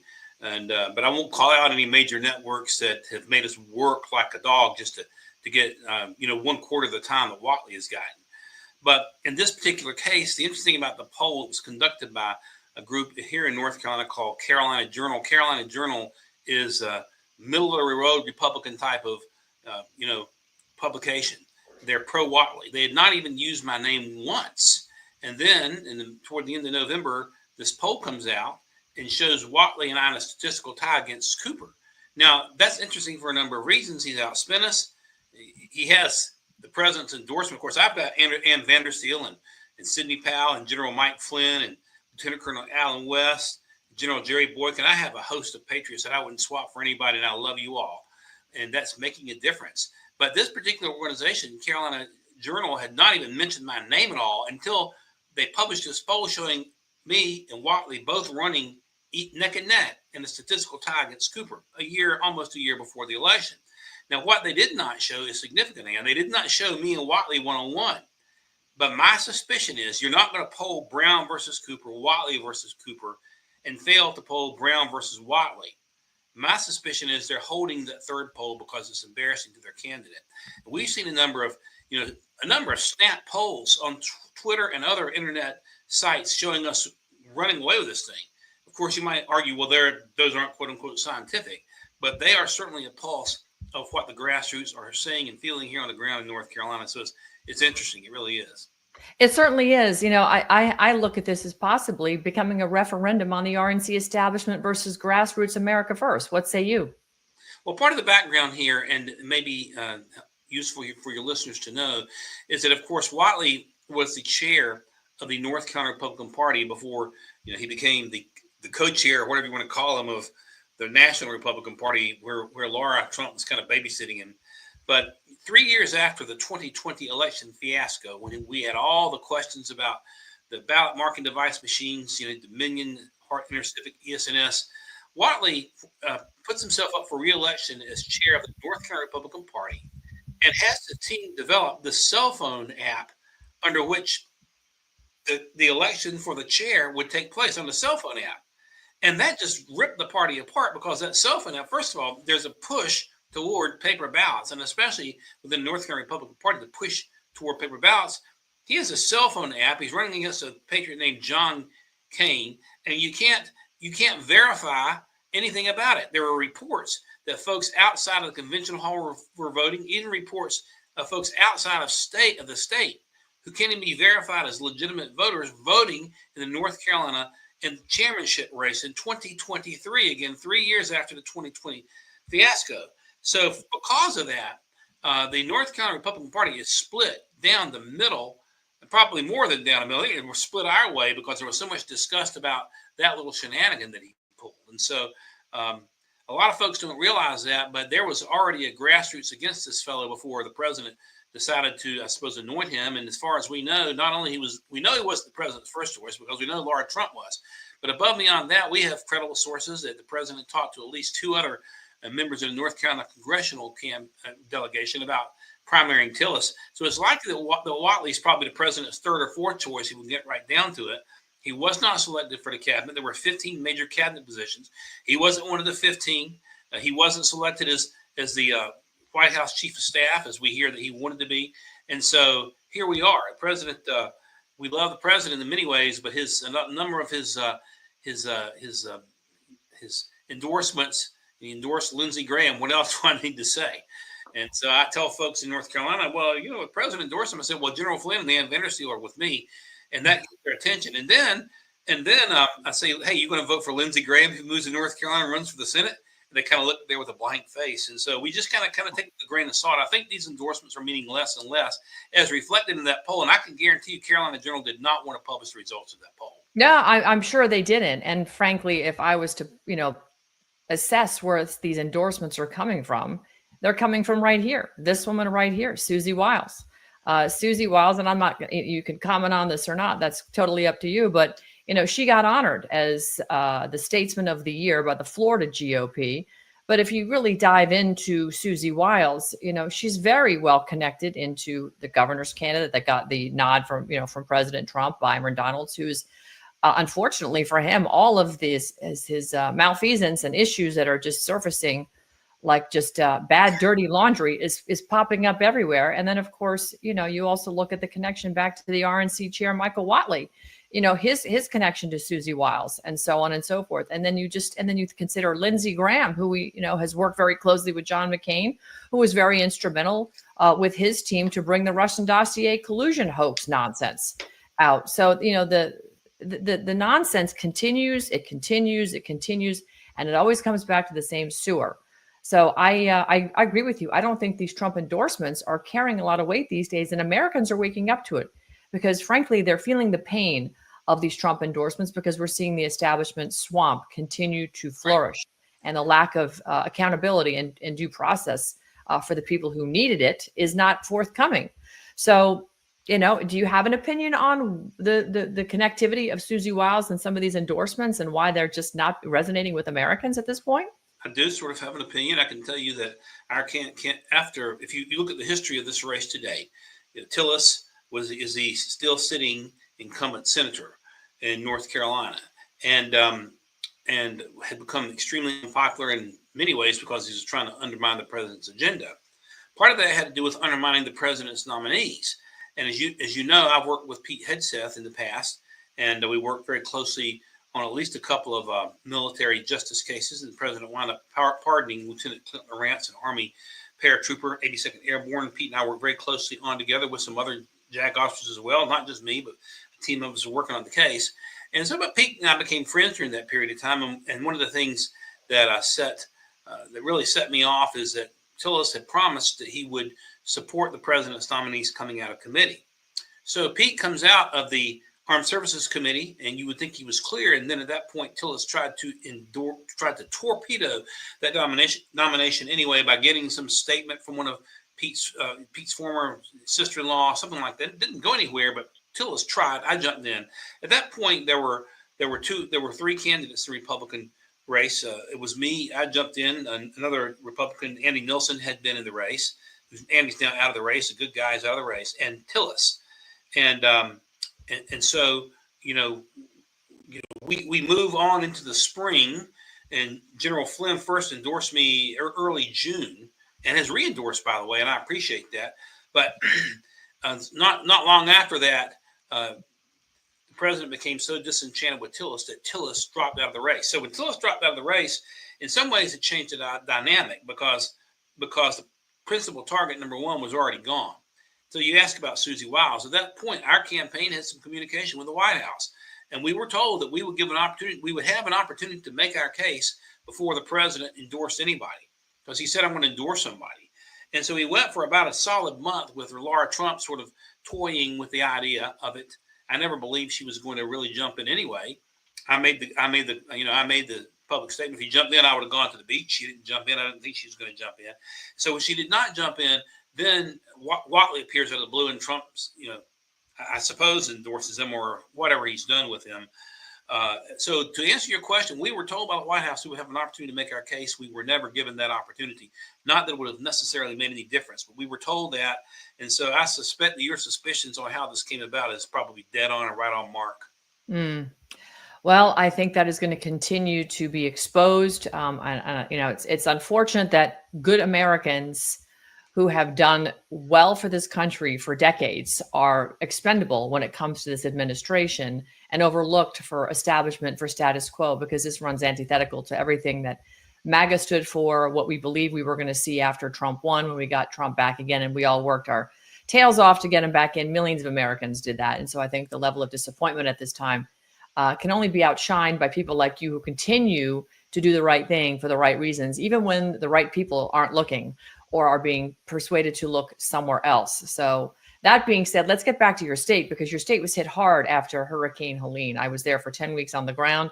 I witnessed and exposed FEMA's failures and overreach, where they were just basically impossible to ignore. You've spoken about restoring constitutional authority at the state level. What does that look like in practice so that we can, sort of keep FEMA and the federal government's usurpation of your constitutional right, keep the folks in North Carolina out of that harm's way? Well, I propose what's called a Deep State Reduction Act. And in other words, under the proposal, and it's a proposal, George S. Patton said this. He said, an imperfect plan recklessly and violently executed is better than a perfect plan sitting on the shelf and gathering dust.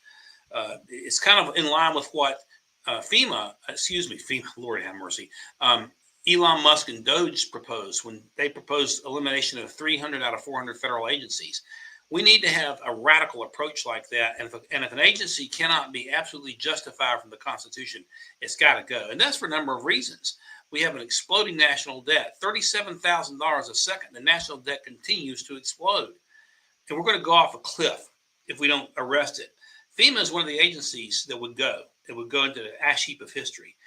In Western North Carolina, the estimates right now are we're still $60-70 billion short of monies that are needed to restore people back in their homes, et cetera. What I would like to see is that money set aside in the trust fund administered by 3 organizations. I would have Samaritan's Purse as one of the organizations because they've been so effective on the ground. Probably another Christian or charitable organization, maybe Adam Smith's group, and then a third organization consisting of the local counties that are affected. And let those folks get the money directly to where it needs to be to rebuild. The problem right now that we've had both with FEMA here, and you may or may not be aware of this, but Hurricane Matthew came through 9 years ago in eastern North Carolina. If you get a chance to go to Craven County, you should do that. There's still at least 5,000 North Carolinians whose homes have been displaced because of the Democrats' foolishness there. But they set up these bureaucratic organizations, and then they make it almost impossible to get the money out of these organizations. And the organizations just keep the money themselves. So you've got to attack the problem. That means getting rid. We lost everything.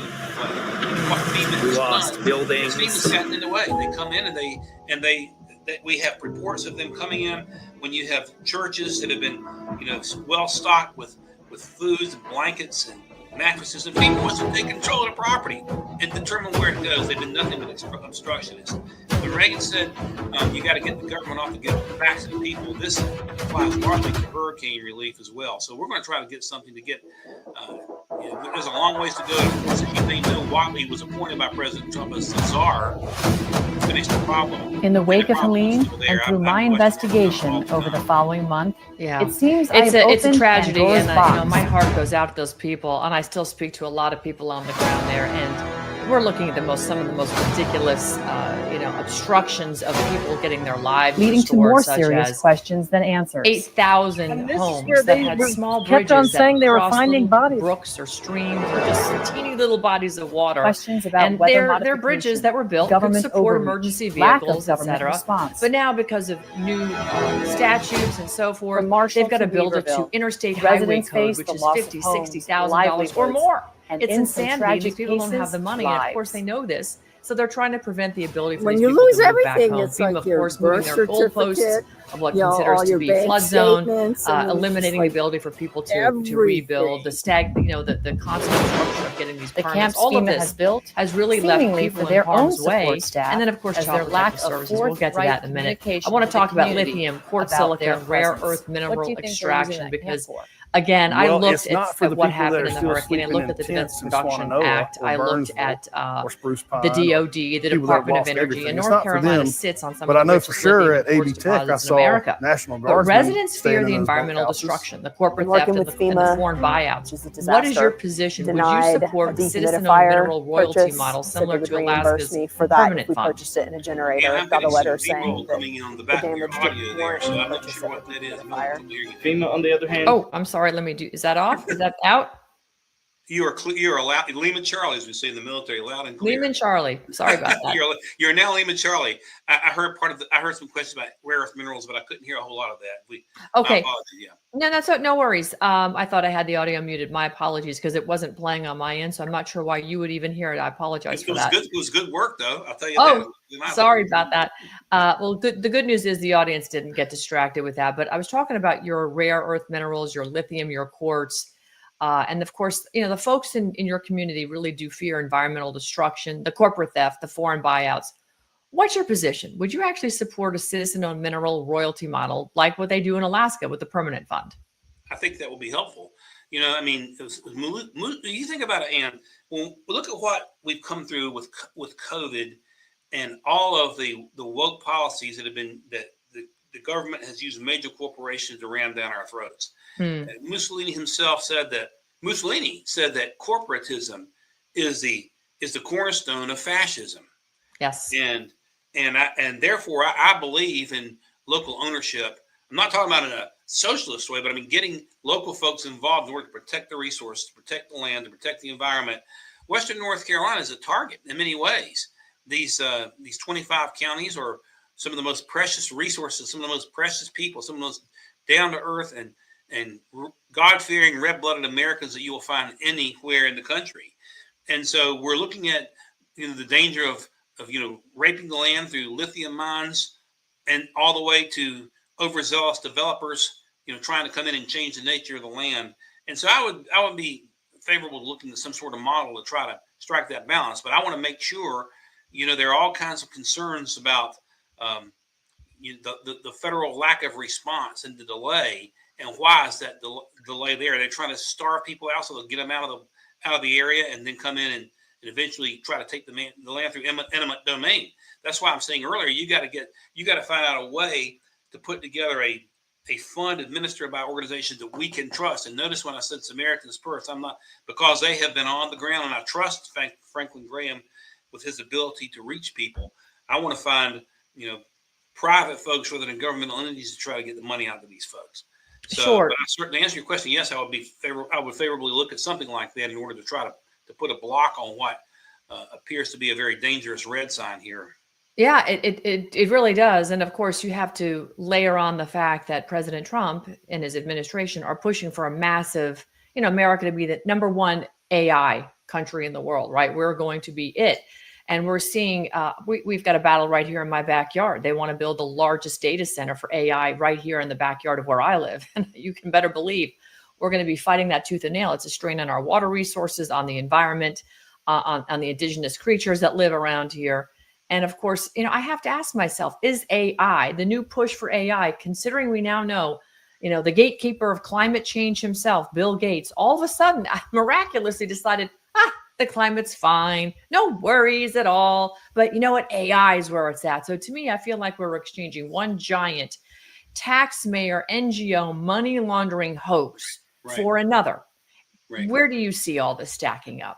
Well, I wish that the Doge cuts have been codified. As Elon himself pointed out, these NGOs, they have the same model. They will step forward with some sort of altruistic goal: save the whales, save the penguins, save the spotted owls, save the Democrats, whatever it is. They've only got to give away 5%. All the money inside of them grows tax-free. And if I've got enough money to set up private foundations like the Bill and Melinda Gates Foundation, I can take the money from one to give to the next, to give to the next. It becomes a circular cesspool, and it goes to help Democrat causes. And the root of the problem is the tax system that we have. If you eliminate the income tax, you eliminate the deductions, these NGOs go away, but they're pushing agendas and you can't trust them. And you've got to look with a great deal of suspicion now that Gates has gone from climate change, he was in the vaccines business for a while there too. And I assume that he probably is, and so from there to climate change, now to AI, it is a suspicious concern. And I think that we need to change the track structure in these NGOs. They have altruistic purposes. They never solve the problem they're trying to solve anyway. They use it as a money drawing scam, and they should not be. There should not be a tax system that allows these creatures to function, in my opinion. Could not agree with you more. I think the entire Internal Revenue Service is a scam. I think most Americans agree with that. In fact, I met a gentleman who was a very high net worth tax attorney, and he told me once he met me on the plane, he looked at me and said, "I know who you are." And I laughed, and I thought to myself, if this is a good or a bad thing. And he said, "No, you're doing the right thing, because 60% of Americans aren't filing returns anymore. They know it's voluntary. They know they don't have to. And they know it's a scam. And they know the money isn't coming back into the country." So, I think people are finally waking up to that. President Trump has alluded to it. Yes. Governor DeSantis in Florida has talked about, eliminating property tax. Right. Paul Renner doing the same, who's running for, the governor's slot. So there is this conversation that's happening out there, and I'm glad to see you put it in black and red on your website. So I appreciate that. We're going to push for an Internal Revenue Service Elimination Act, which is on our website. And, I know you probably heard the president's interview with Joe Rogan. Some have, some haven't. And of course, I have a great deal of respect for the president. He's pardoned two of my clients. Yes, absolutely. We want him to be successful. Absolutely. Yeah. But if you think about he goes from talking about the Civil War, how that Robert E. Lee lived inside of Lincoln's head because he couldn't beat Lincoln until he found a drunk from Ohio named U.S. Grant. And he goes from there to the need for nuclear energy to be restorable with small reactors like the French. And then he goes from there to tariffs. And of course, he talks about all the money that was brought in by tariffs through the McKinley administration. But the thing that is not said that folks should think about is this: that during that period of time, from 1880 until about 1913, when, in my judgment, we made the largest constitutional mistake ever with the 16th Amendment to bring the income tax in. That's a huge mistake. During that period of time, about 33, 34, 35 years, the United States underwent the greatest industrial revolution in history. Right. But here's the rest of the story: was zero income tax. Right. Zero income tax. And it's got to go, because it isn't just the lack of fairness of the system, with 60% not filing or paying anyway, with the money going overseas, but it's these NGO creatures that exist out there that allow billionaires like Bill Gates and George Soros and others to effectuate public policy on their own terms, because the tax system is corrupt. That's so right. You just get rid of it, you cut it out, and it's got to go. And I will continue. I will fight for that from the floor of the Senate. I know we're going to have some more help on that, but it's a torch that has to be borne, and I'm prepared to do that. Do you have some creatures in the Senate, maybe those running or those already there, some folks that you think you might align with to find the political will to drag this across the finish line? You got a small number of those who might be candidates. Maybe Rand Paul will be a candidate. Maybe Mike Lee will be a candidate. I don't know what Senator Kennedy would say about it. I don't know what Ted Cruz would say about it. The Senate itself is full of a bunch of, the Republicans are full of a bunch of rhino moderates. Yeah. Some are a lot worse than others. You know what I mean? Yes. I mean, look at Texas, John Cornyn. Look at here in North Carolina with Tillis. Look across the border here. In my office right now is 3 miles from the South Carolina. We go across the line, you got Lindsey Graham. Yes. So, but we've got to start building constitutional conservatives within the Senate. I've thought about that. Who am I going to align with? Those names, come to mind. I mean, Ron Johnson, maybe up in Wisconsin, did a lot of, he caught out the vax, and he was pretty outspoken on some of the election fraud stuff. But we still, the problem we have as Republicans, I've made this argument a lot of times, and I'll make it again. The Democrat Congresses historically, especially in the beginning of the 20th century, have been disastrous. It's been Democrat Congresses that brought in the 16th Amendment for federal income tax. That brought in the first Income Tax Act under Woodrow Wilson.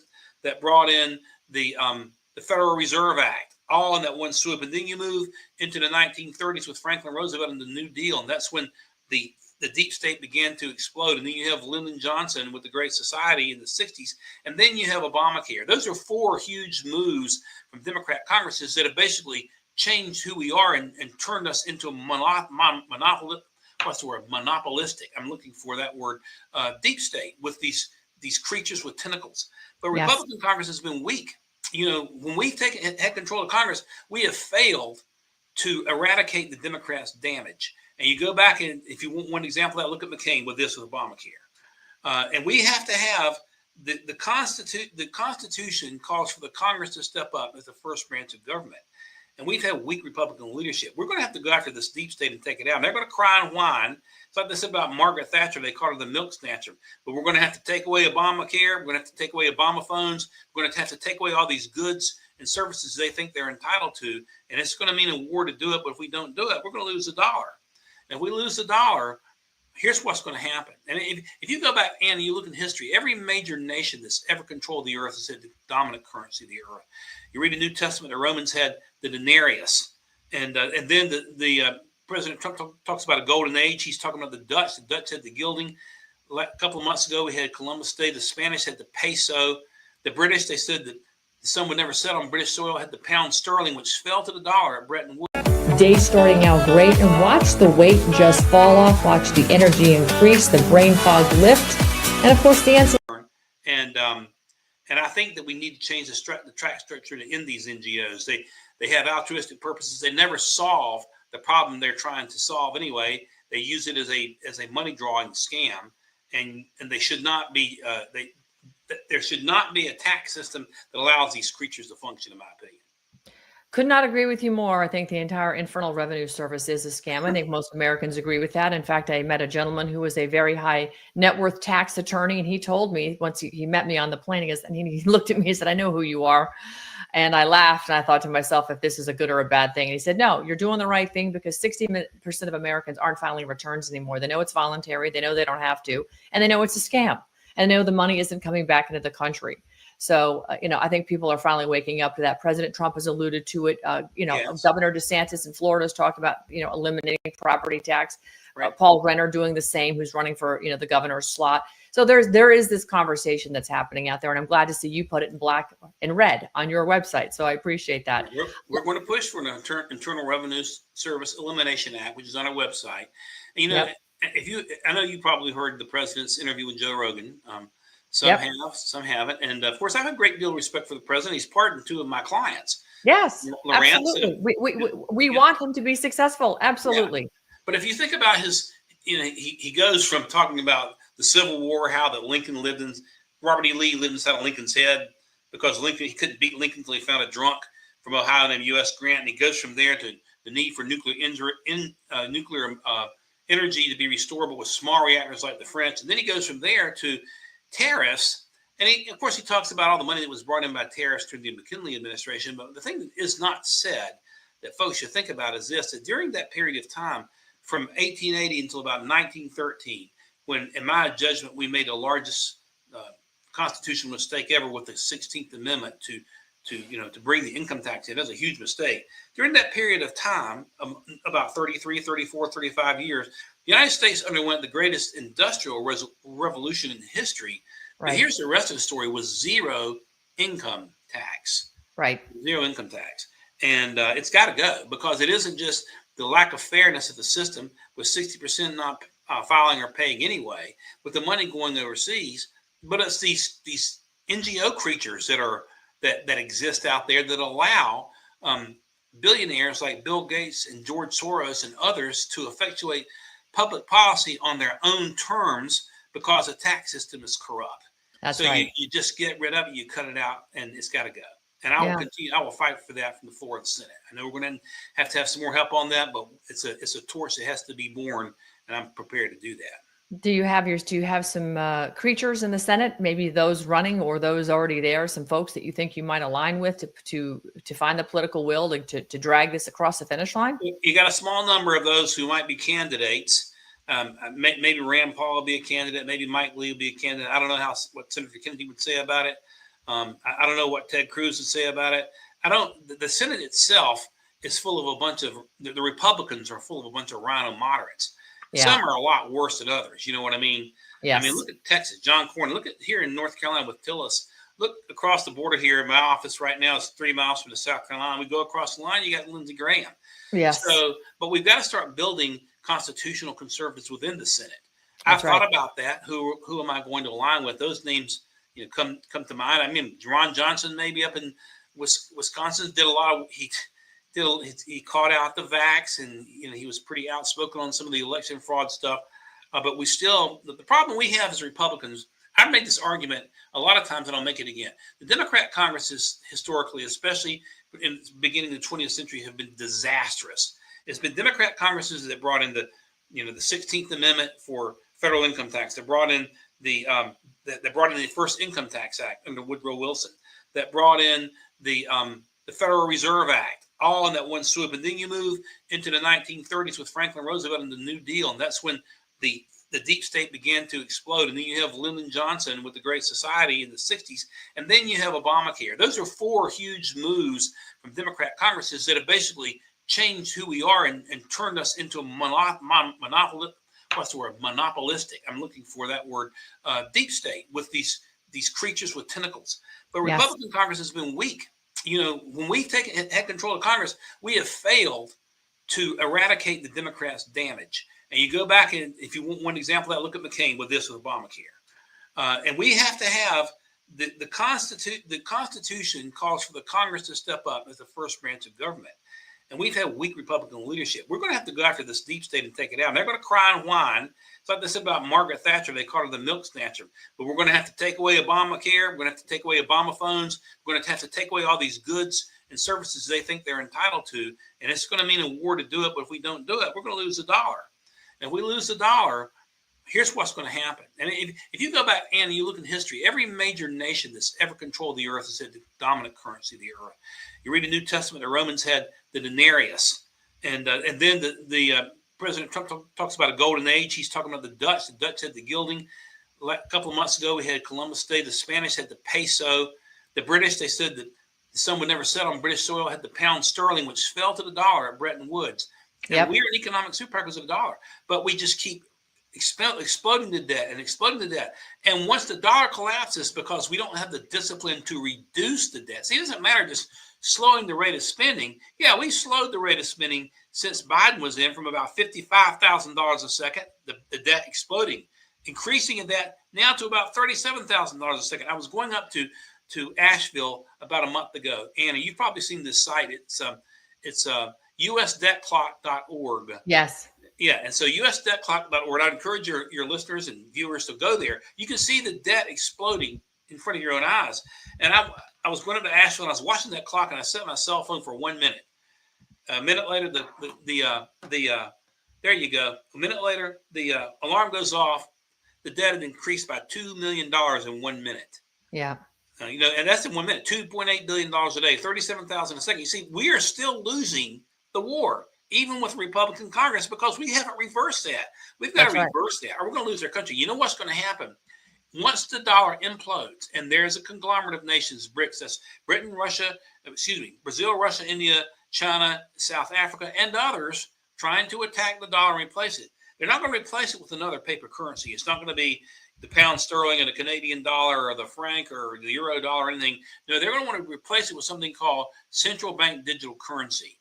And if you think the COVID scam was a pre-runner of tyranny, you ain't seen nothing yet. We've got to wake up. We have to attack the problem aggressively from the floor of the Senate and the House, and Congress has to have the guts to do it, or we're going to lose. We're going to lose our constitutional republic, which is exactly what they're pushing for. Yeah. I know we are in a very difficult, very, very difficult spot right now. And unfortunately, it's as if I don't think that I just don't get the feeling that it's understood even by the people that are sitting in the Oval Office currently. Because when I look at their, the Genius Act and the Clarity Act and the desire to put everybody, with digital currencies such as, oh my God, I just had a complete brain meltdown. Bitcoin, that's right. Bitcoin, thank you. I kept thinking bricks. Bitcoin. Glad to help Yeah, you. Bitcoin, putting Bitcoin out there as the strategic reserve backed by treasuries, which is, let's be honest, we create treasuries and then we have a fiat currency by the treasuries, and then we have, the federal government buy the treasuries back with the fiat currency that they're borrowing. I mean, you can't buy debt with debt. This is total corruption on so many levels. And somehow people believed it for, a period, since Bretton Woods, really. And it's shocking to me now that we don't have, since we took ourselves off the gold standard, something of real value that has been biblical value for 5,000 plus years, and we put ourselves on the oil. Now we're no longer the petrodollar. We're just, what are we? We are zero. Yeah. And that's a good point. People understand Nixon made a mistake of taking us off. Absolutely. Well, that was currency, Kissinger. I think in 71. Here's what he tried to do to make up for it. He tried to insert this petrodollar arrangement, which forced the dollars all around the world, all oil that's purchased to be exchanged to dollars, which gave us a little bit of gave the dollar some stability. But Saudi Arabia has been trying to do away with that, and they were pushing that very hard. Yeah. And listen, I believe if the Democrats have stolen the election again this time, I think we've lost the dollar already. Yeah. I mean, I think we would have. But it's not, you cannot mathematically tax our way out of it. It's absolutely impossible. It can only come by identifying the problem and taking out the deep state and stop this crazy spending that we have. We have to understand that. And you're right. I'm not sure that the advisors in the White House understand it, or maybe they would just want to kick the can down the road. I mean, it's been kicked the can down the road. And this is what I'm saying. We've been dealing. Look, if this guy Watley that I'm running against, if he were able somehow to get the nomination, which I don't think he will, we're going to take him out. And if he were able to get past Cooper, which he can't, all you have is till it's part two. You have status quo republicanism, and status quo republicanism will lead us right off the cliff. We've got to come to that realization. Yeah, it might slow down. In some ways, it might slow down, the walk to the edge of the plank, but we're still walking to the edge of the plank. We are. It's as if we are still being sort of hoodwinked with the whole "Make America Great" thing. But we've shelved America first. We're putting on a MAGA, basically a MAGA bag over our heads, and we're being walked right into the New World Order. I feel like we're approaching the Hunger Games, frankly, with the way things are going. But all right, I want to bring it back to something that's near and dear to my heart, something that I learned intimately when I was in North Carolina. We have been very involved. Our foundation, which takes advantage of the 501(c)(3) tax-free donations, and we use all that money not to pay ourselves, but to do the work that we're doing. With respect to child protective services. I'm a big anti-agency government person. I'm a very strong constitutional government person. You know this. You've listened to me speak. I believe we should abolish all of these corrupt agencies, particularly with the ones that are attacking our children, our future of our country. So across the country, we've now, including in your state, DCF, Department of Children and Families, or the Department of Social Services, all under the umbrella of CPS, Child Protective Services, are agencies that are taking children without adequate due process. We are filing a lawsuit right now in Massachusetts. Parents are terrified. What reforms would you champion? Should North Carolina adopt a parent's Bill of Rights with legal teeth, including penalties? Or is our Constitution and your state constitution, strong enough to include penalties for these wrongful removals? Because if you know anything about child protective services, 95% of the cases don't even meet the legal threshold, which means if you eliminate those 95% of the cases, the amount of money required for the state to even engage in these horrific activities gets reduced by 95%. It's one of those things, that is sold having some sort of altruistic purpose, but winds up being sinister in its execution. I share the exact same views as you do. I get calls all the time from, and a lot of times it's Christians they're going after, or they're trying to pull kids out of Christian homes and put them in Muslim homes. The sinister political objectives above and beyond just stealing kids from their parents in violation of the United States Constitution has gone off the charts. I think that it's an agency. I think the CPS is an agency, and I would say this across the nation, that probably should be eliminated. And yeah, you got to protect kids somehow, but the government doesn't have the best ability to do that. And we already have criminal laws, statutes on the books to protect kids anyway. So why are you going to need this monolithic agency that is clearly doing more damage than good? And again, in the situation for the national level, we have a $38 trillion national debt. We have the debt, in the state of North Carolina, our Republican General Assembly largely has spending pretty much under control. What's going on in North Carolina is minuscule compared to the national level. But I like to see CPS go. I like to see the Department of Social Services go. I think it's just a bunch of liberal garbage, and I don't see any constitutional role for any of it. I couldn't agree more. Back when you think about it, when Hurricane Helene, perfect example, FEMA wasn't there first. It was your neighbor. Right. And frankly, we've always helped. It's always been neighbor to neighbor, family to family. And when the state intervenes and gets in the middle of it and throws up statutes and red flags, and, it takes your child because you don't want to give it a vitamin K shot, which there's no law, even statutory on the books that talks about something as insane as that, we have a real problem. So how do you hold state agencies accountable when they violate constitutional rights? We've seen Loper Bright overturned. We no longer have to worry about the Chevron doctrine, supposedly, because that was supposedly fixed in the Supreme Court, but we still get this intervention. So, speak to us as an attorney and how do you get judicial reform here? A couple of things. Well, you could, and I'll talk through them and tell you why it's probably not the best solution. You could have, you could step up criminal prosecutions for a violation of constitutional rights, which is already on the books nationally. I mean, it's not enforced. That's correct, but it's not enforced. It's not enforced, correct. So even if you did it at the state level, it's not going to be enforced. Good idea, but not enforced. So therefore, it becomes a paper tagger. You could allow, parents, the right to sue, which is there to a degree already, and provide for attorney's fees provisions, but it's very, very, very difficult.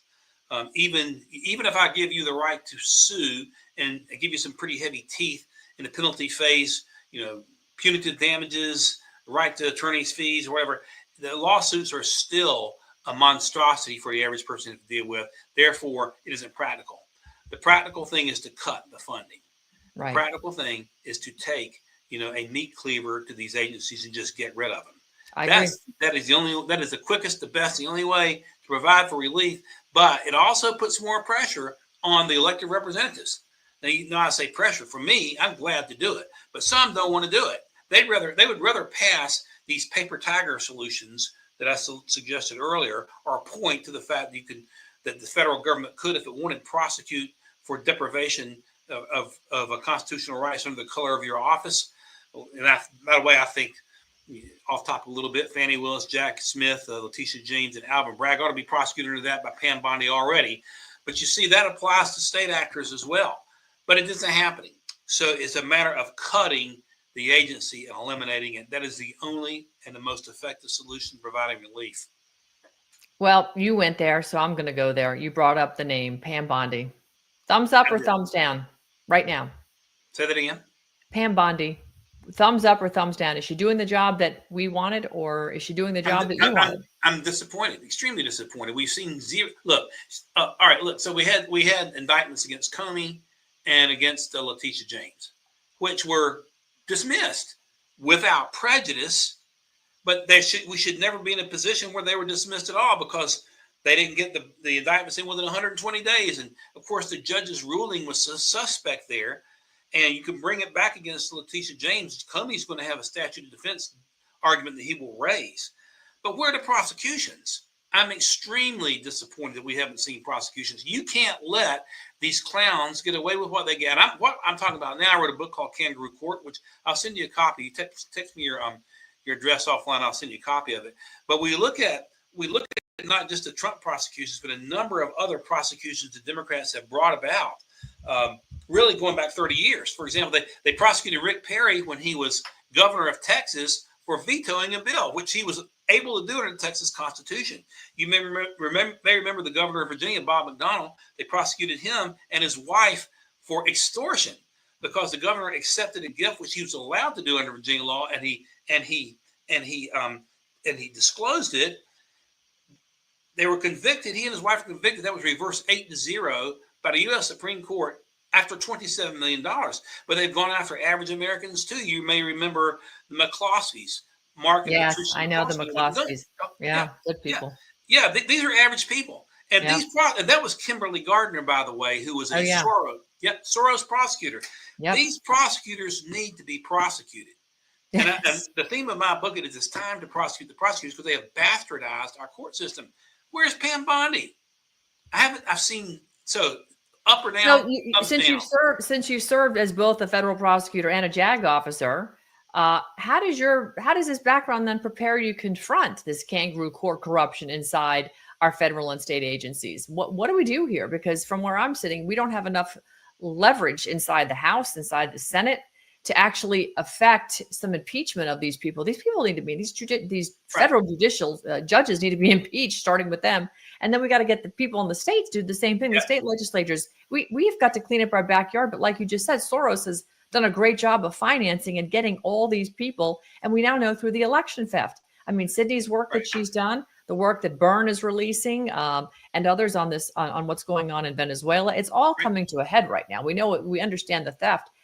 This is sort of one of those alter and abolish moments that needs to be done in one big sweep, as far as I'm concerned. Well, as a member of the U.S. Senate, I'm 1 out of 100, but we don't have anybody speaking to this issue. I don't hear one senator saying, "Where are your prosecutions, Pam?" You know, our leadership in Congress has to show some leadership and step up and at least put pressure using some sort of bully pulpit on judges. You mentioned judges. Here's what I want folks to understand: when you go to Article 3 of the Constitution, there are all kinds of these constitutional fictions that we talk about. For example, separation of church and state, not in the Constitution. The notion we're a democracy, no, not in the Constitution. We're only a republic, and the founders hated democracy. I could quote you on that. But another one is this notion that we have co-equal branches of government. Not true at all. When the Constitution was passed in 1787, September 17th, it still had to be ratified. And these anti-federalists, who were some of our greatest patriots, Patrick Henry, didn't want it because they thought it would bring too much centralized power to the government. They were primarily concerned about federal judges. And so Alexander Hamilton writes in Federalist 78, he says, first off, the judiciary will be the weakest by far branch of government because it can't, it doesn't have the power of the purse like the Congress or the power of the sword like the executive. He also pointed out that no federal judge can ever order the president around. And now look what we have. And when you go to the Article 3 of the Constitution, here's what it says. It says the judicial power of the United States shall be vested in one Supreme Court, but get this, and such other inferior courts. Supreme Court and then inferior courts, and then get this, as Congress, remember that word, as Congress may from time to time ordain and establish. So you have the Supreme Court, which is below the other branches. Then you have inferior courts at the Court of Appeals level, and inferior to that, you have district court judges. 670 of them. The Democrats think they can order the president to turn around a plane with a bunch of foreign, illegal thugs going back to Central America. Right. The Congress has the power to clip their wings. Congress can these courts defund it, shut it down. Precisely. Yeah. And you can do that more easily than you can actually impeach a judge. Just shut the court. As far as I'm concerned, when the district attorney for the District of Columbia, United States Attorney, I should say, for D.C., and the Justice Department underwent all this J6 charade prosecutions, which was a Federation. Those prosecutions were an absolute attack on the Equal Protection Clause of the United States Constitution, the First Amendment. Just cut the money. If you're going to have a cesspool of a federal court system, cut the money to it. Congress has the ability to do that. People don't understand it. It's not like they don't have control over these judges. It's just that they don't have the political will to assert the control over these judges. This Boasberg guy, who does he think he is? Or I could cite you a number of them that are just totally out of control. Cut the money for their seats and be done with it. That's exactly right. Yet they don't seem to have the political will to want to do it, Don. And so, Right. you know, this goes right into my next question. What would be your top 3 legislative priorities in your first 100 days as U.S. Senator? Well, the first is to try to get some. I'm going to push this deep state reduction out. Try to attack the national debt. I'm going to beat that drum. Number 1. Number 2, medical freedom. We haven't talked about that, but I've been very involved in the medical freedom movement. Was involved in major litigation concerning the vaccine.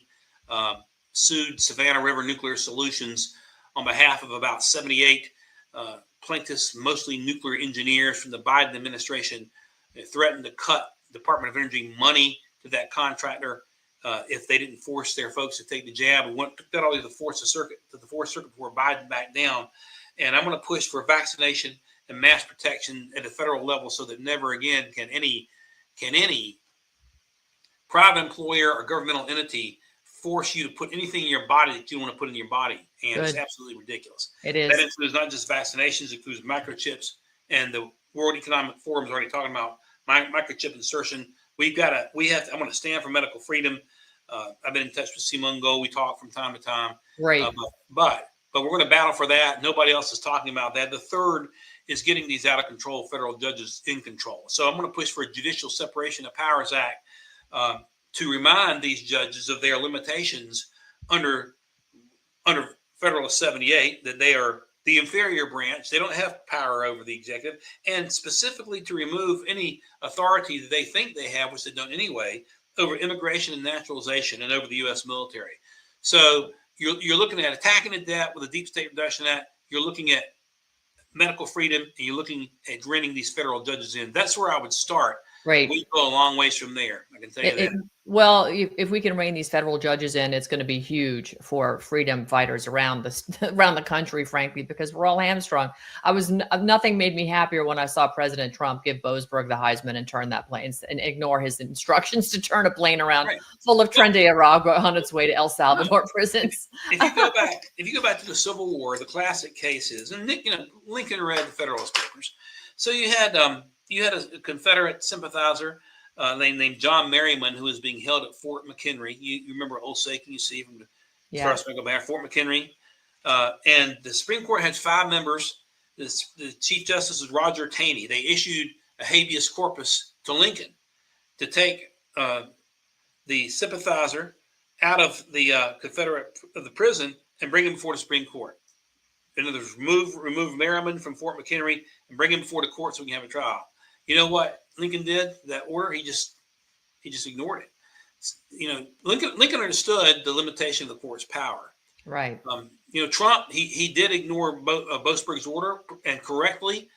Boasberg had no authority to give the order to begin with. Right. But there have been other cases that he has gone along with it. So if you go back to 2017, and you remember the travel ban in 2017, right. Trump issues that travel ban order from about 7 Sharia countries. Democrats sue.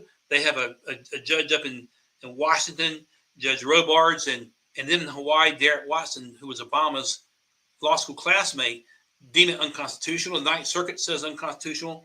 1 year and 4 months later, the Supreme Court reverses to Democrat judges and reinstates a travel ban. So Trump went along with him there. It's a political, risk to tell these judges they can go cram it. And I think Trump knows that, I suppose, but he did the right thing in that situation with Boasberg and that order just to ignore it. And he was constitutionally sound to do that. Great. All right, let's wrap this up here. What separates you from Michael Whatley in terms of governing philosophy, accountability, courage? And why is this race more than about just a primary? Why is it really more about the soul and direction of the Republican Party? Well, I'll go back and quote President Trump himself in 2016 when he said, "Drain the swamp."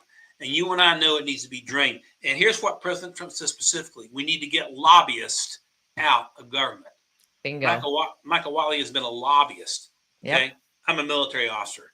You want a lobbyist or a military officer? You want a lobbyist or a constitutional lawyer? You want a lobbyist or somebody who's fought for medical freedom and fought for the freedom of our military service members who are prosecuted under the Obama rules of engagement and fought against, election fraud? You want a fighter or a Washington insider? And really, that's what it boils down to. I'm America first. That means putting the United States Constitution first. That means limited government. That means understanding the Article 1, Section 8, the limited powers. Everything else goes back to the states. If you cannot justify an agency, it goes. The IRS has got to go. The Department of Education has got to go. FEMA, you can throw it on the trash can and burn it up. Yeah, this gets in the way. And I am going to wage a war against the deep state. Whatley will, if he were able to get in the Senate, he'll hold his head down and he will obey the ghost of Mitch McConnell and do whatever John Thune tells him to do. I'm probably going to be the least popular member of the Republican caucus on the Senate, but I'm going to put America first and put my state first, and the rest can kind of fall into place because I got nothing to lose. Now you're going to have the popularity of the American people behind you from where I'm sitting, and I think anybody watching this is going to completely agree. So let's put it this way. If you win this primary, what's your message to Roy Cooper, who polls show you beating by double digits at this point? Say, get ready. I'm going to chase you all over the state and remind you of what you did to the state during COVID. For me, and I shared this story I'll share with you, with Roy Cooper, for me, it's personal. Because the last time I saw my daddy alive, my sister Amy and I were standing outside of a nursing home in Plymouth, North Carolina, on a patch of frozen grass from the outside, looking inside, waving at our daddy, who was just a few weeks away from leaving this earth. Roy Cooper, with his unconstitutional mandates, separated dying North Carolinians in nursing homes from their families. He shut the state down. He did irreparable damage. He has been the most radical left-wing governor in the state's history. And if you remember that the horrific stabbing of this poor girl, Arena, on the Charlotte light rail, well, Roy Cooper commuted the sentences of 15 animals, just like that animal that killed Arena, on the day that he left office. These are animals who murdered North Carolinians. I'm going to remind him of that every day of the campaign trail. He is a target-rich political environment. We're going to take him down. As I say, we're going to take down Governor Lockdown. I love it. Where can North Carolinians volunteer, donate, and join your grassroots movement? Well, yes, ma'am. Our website is brown4nc, brown4nc.com.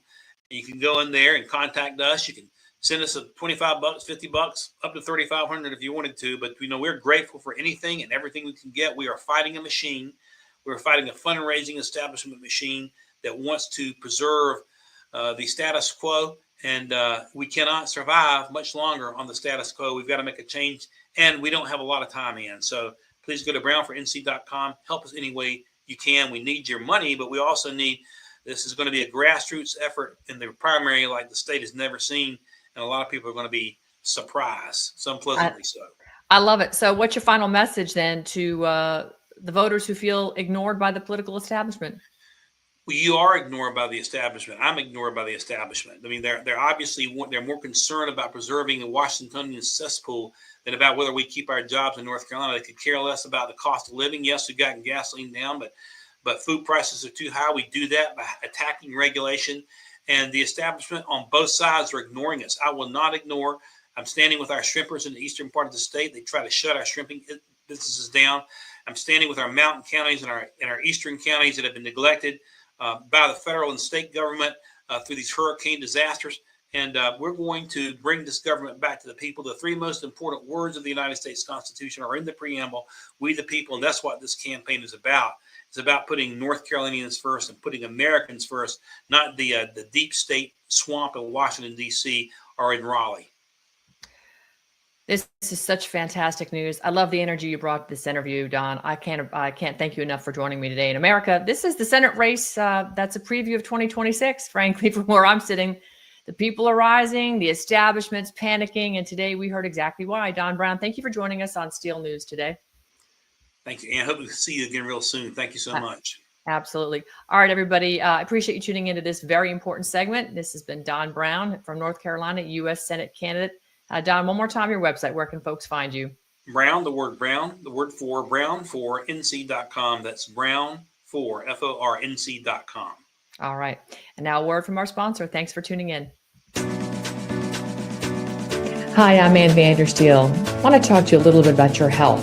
Part of my daily routine is to get up in the morning and get a little exercise on. If I have time for a mile or 7, doesn't matter. I get out the door every single day. It's important to get my body moving and get that oxygen flowing through my brains. What is also equally important is what I put in my body after I exercise. I rely on vandersteelhealth.com, where I have a delicious selection of superfoods and other supplements. But first and foremost for me are my superfoods. I have a delicious shake every single day. It is organic, all made in the United States of America, non-GMO, never processed before, dehydrated superfoods. And when they reconstitute with water, milk, or whatever juice you like, it makes a delicious, healthy, plant-based protein supplement. And I say supplement because, frankly, I use this as a meal replacement. This is what's helped me lose the last 20 pounds of COVID. I'm back down to my fighting college weight, fitting in my college clothes, and feeling better than ever. So go to vandersteelhealth.com and get your delicious superfoods. Get on the transformation program with us. It's a 30-day kickoff, and it will get your day starting out great. And watch the weight just fall off. Watch the energy increase, the brain fog lift, and of course the ancillary benefits in your hair, skin, and nails. All these things, you are what you eat. Remember that. Go to vandersteelhealth.com.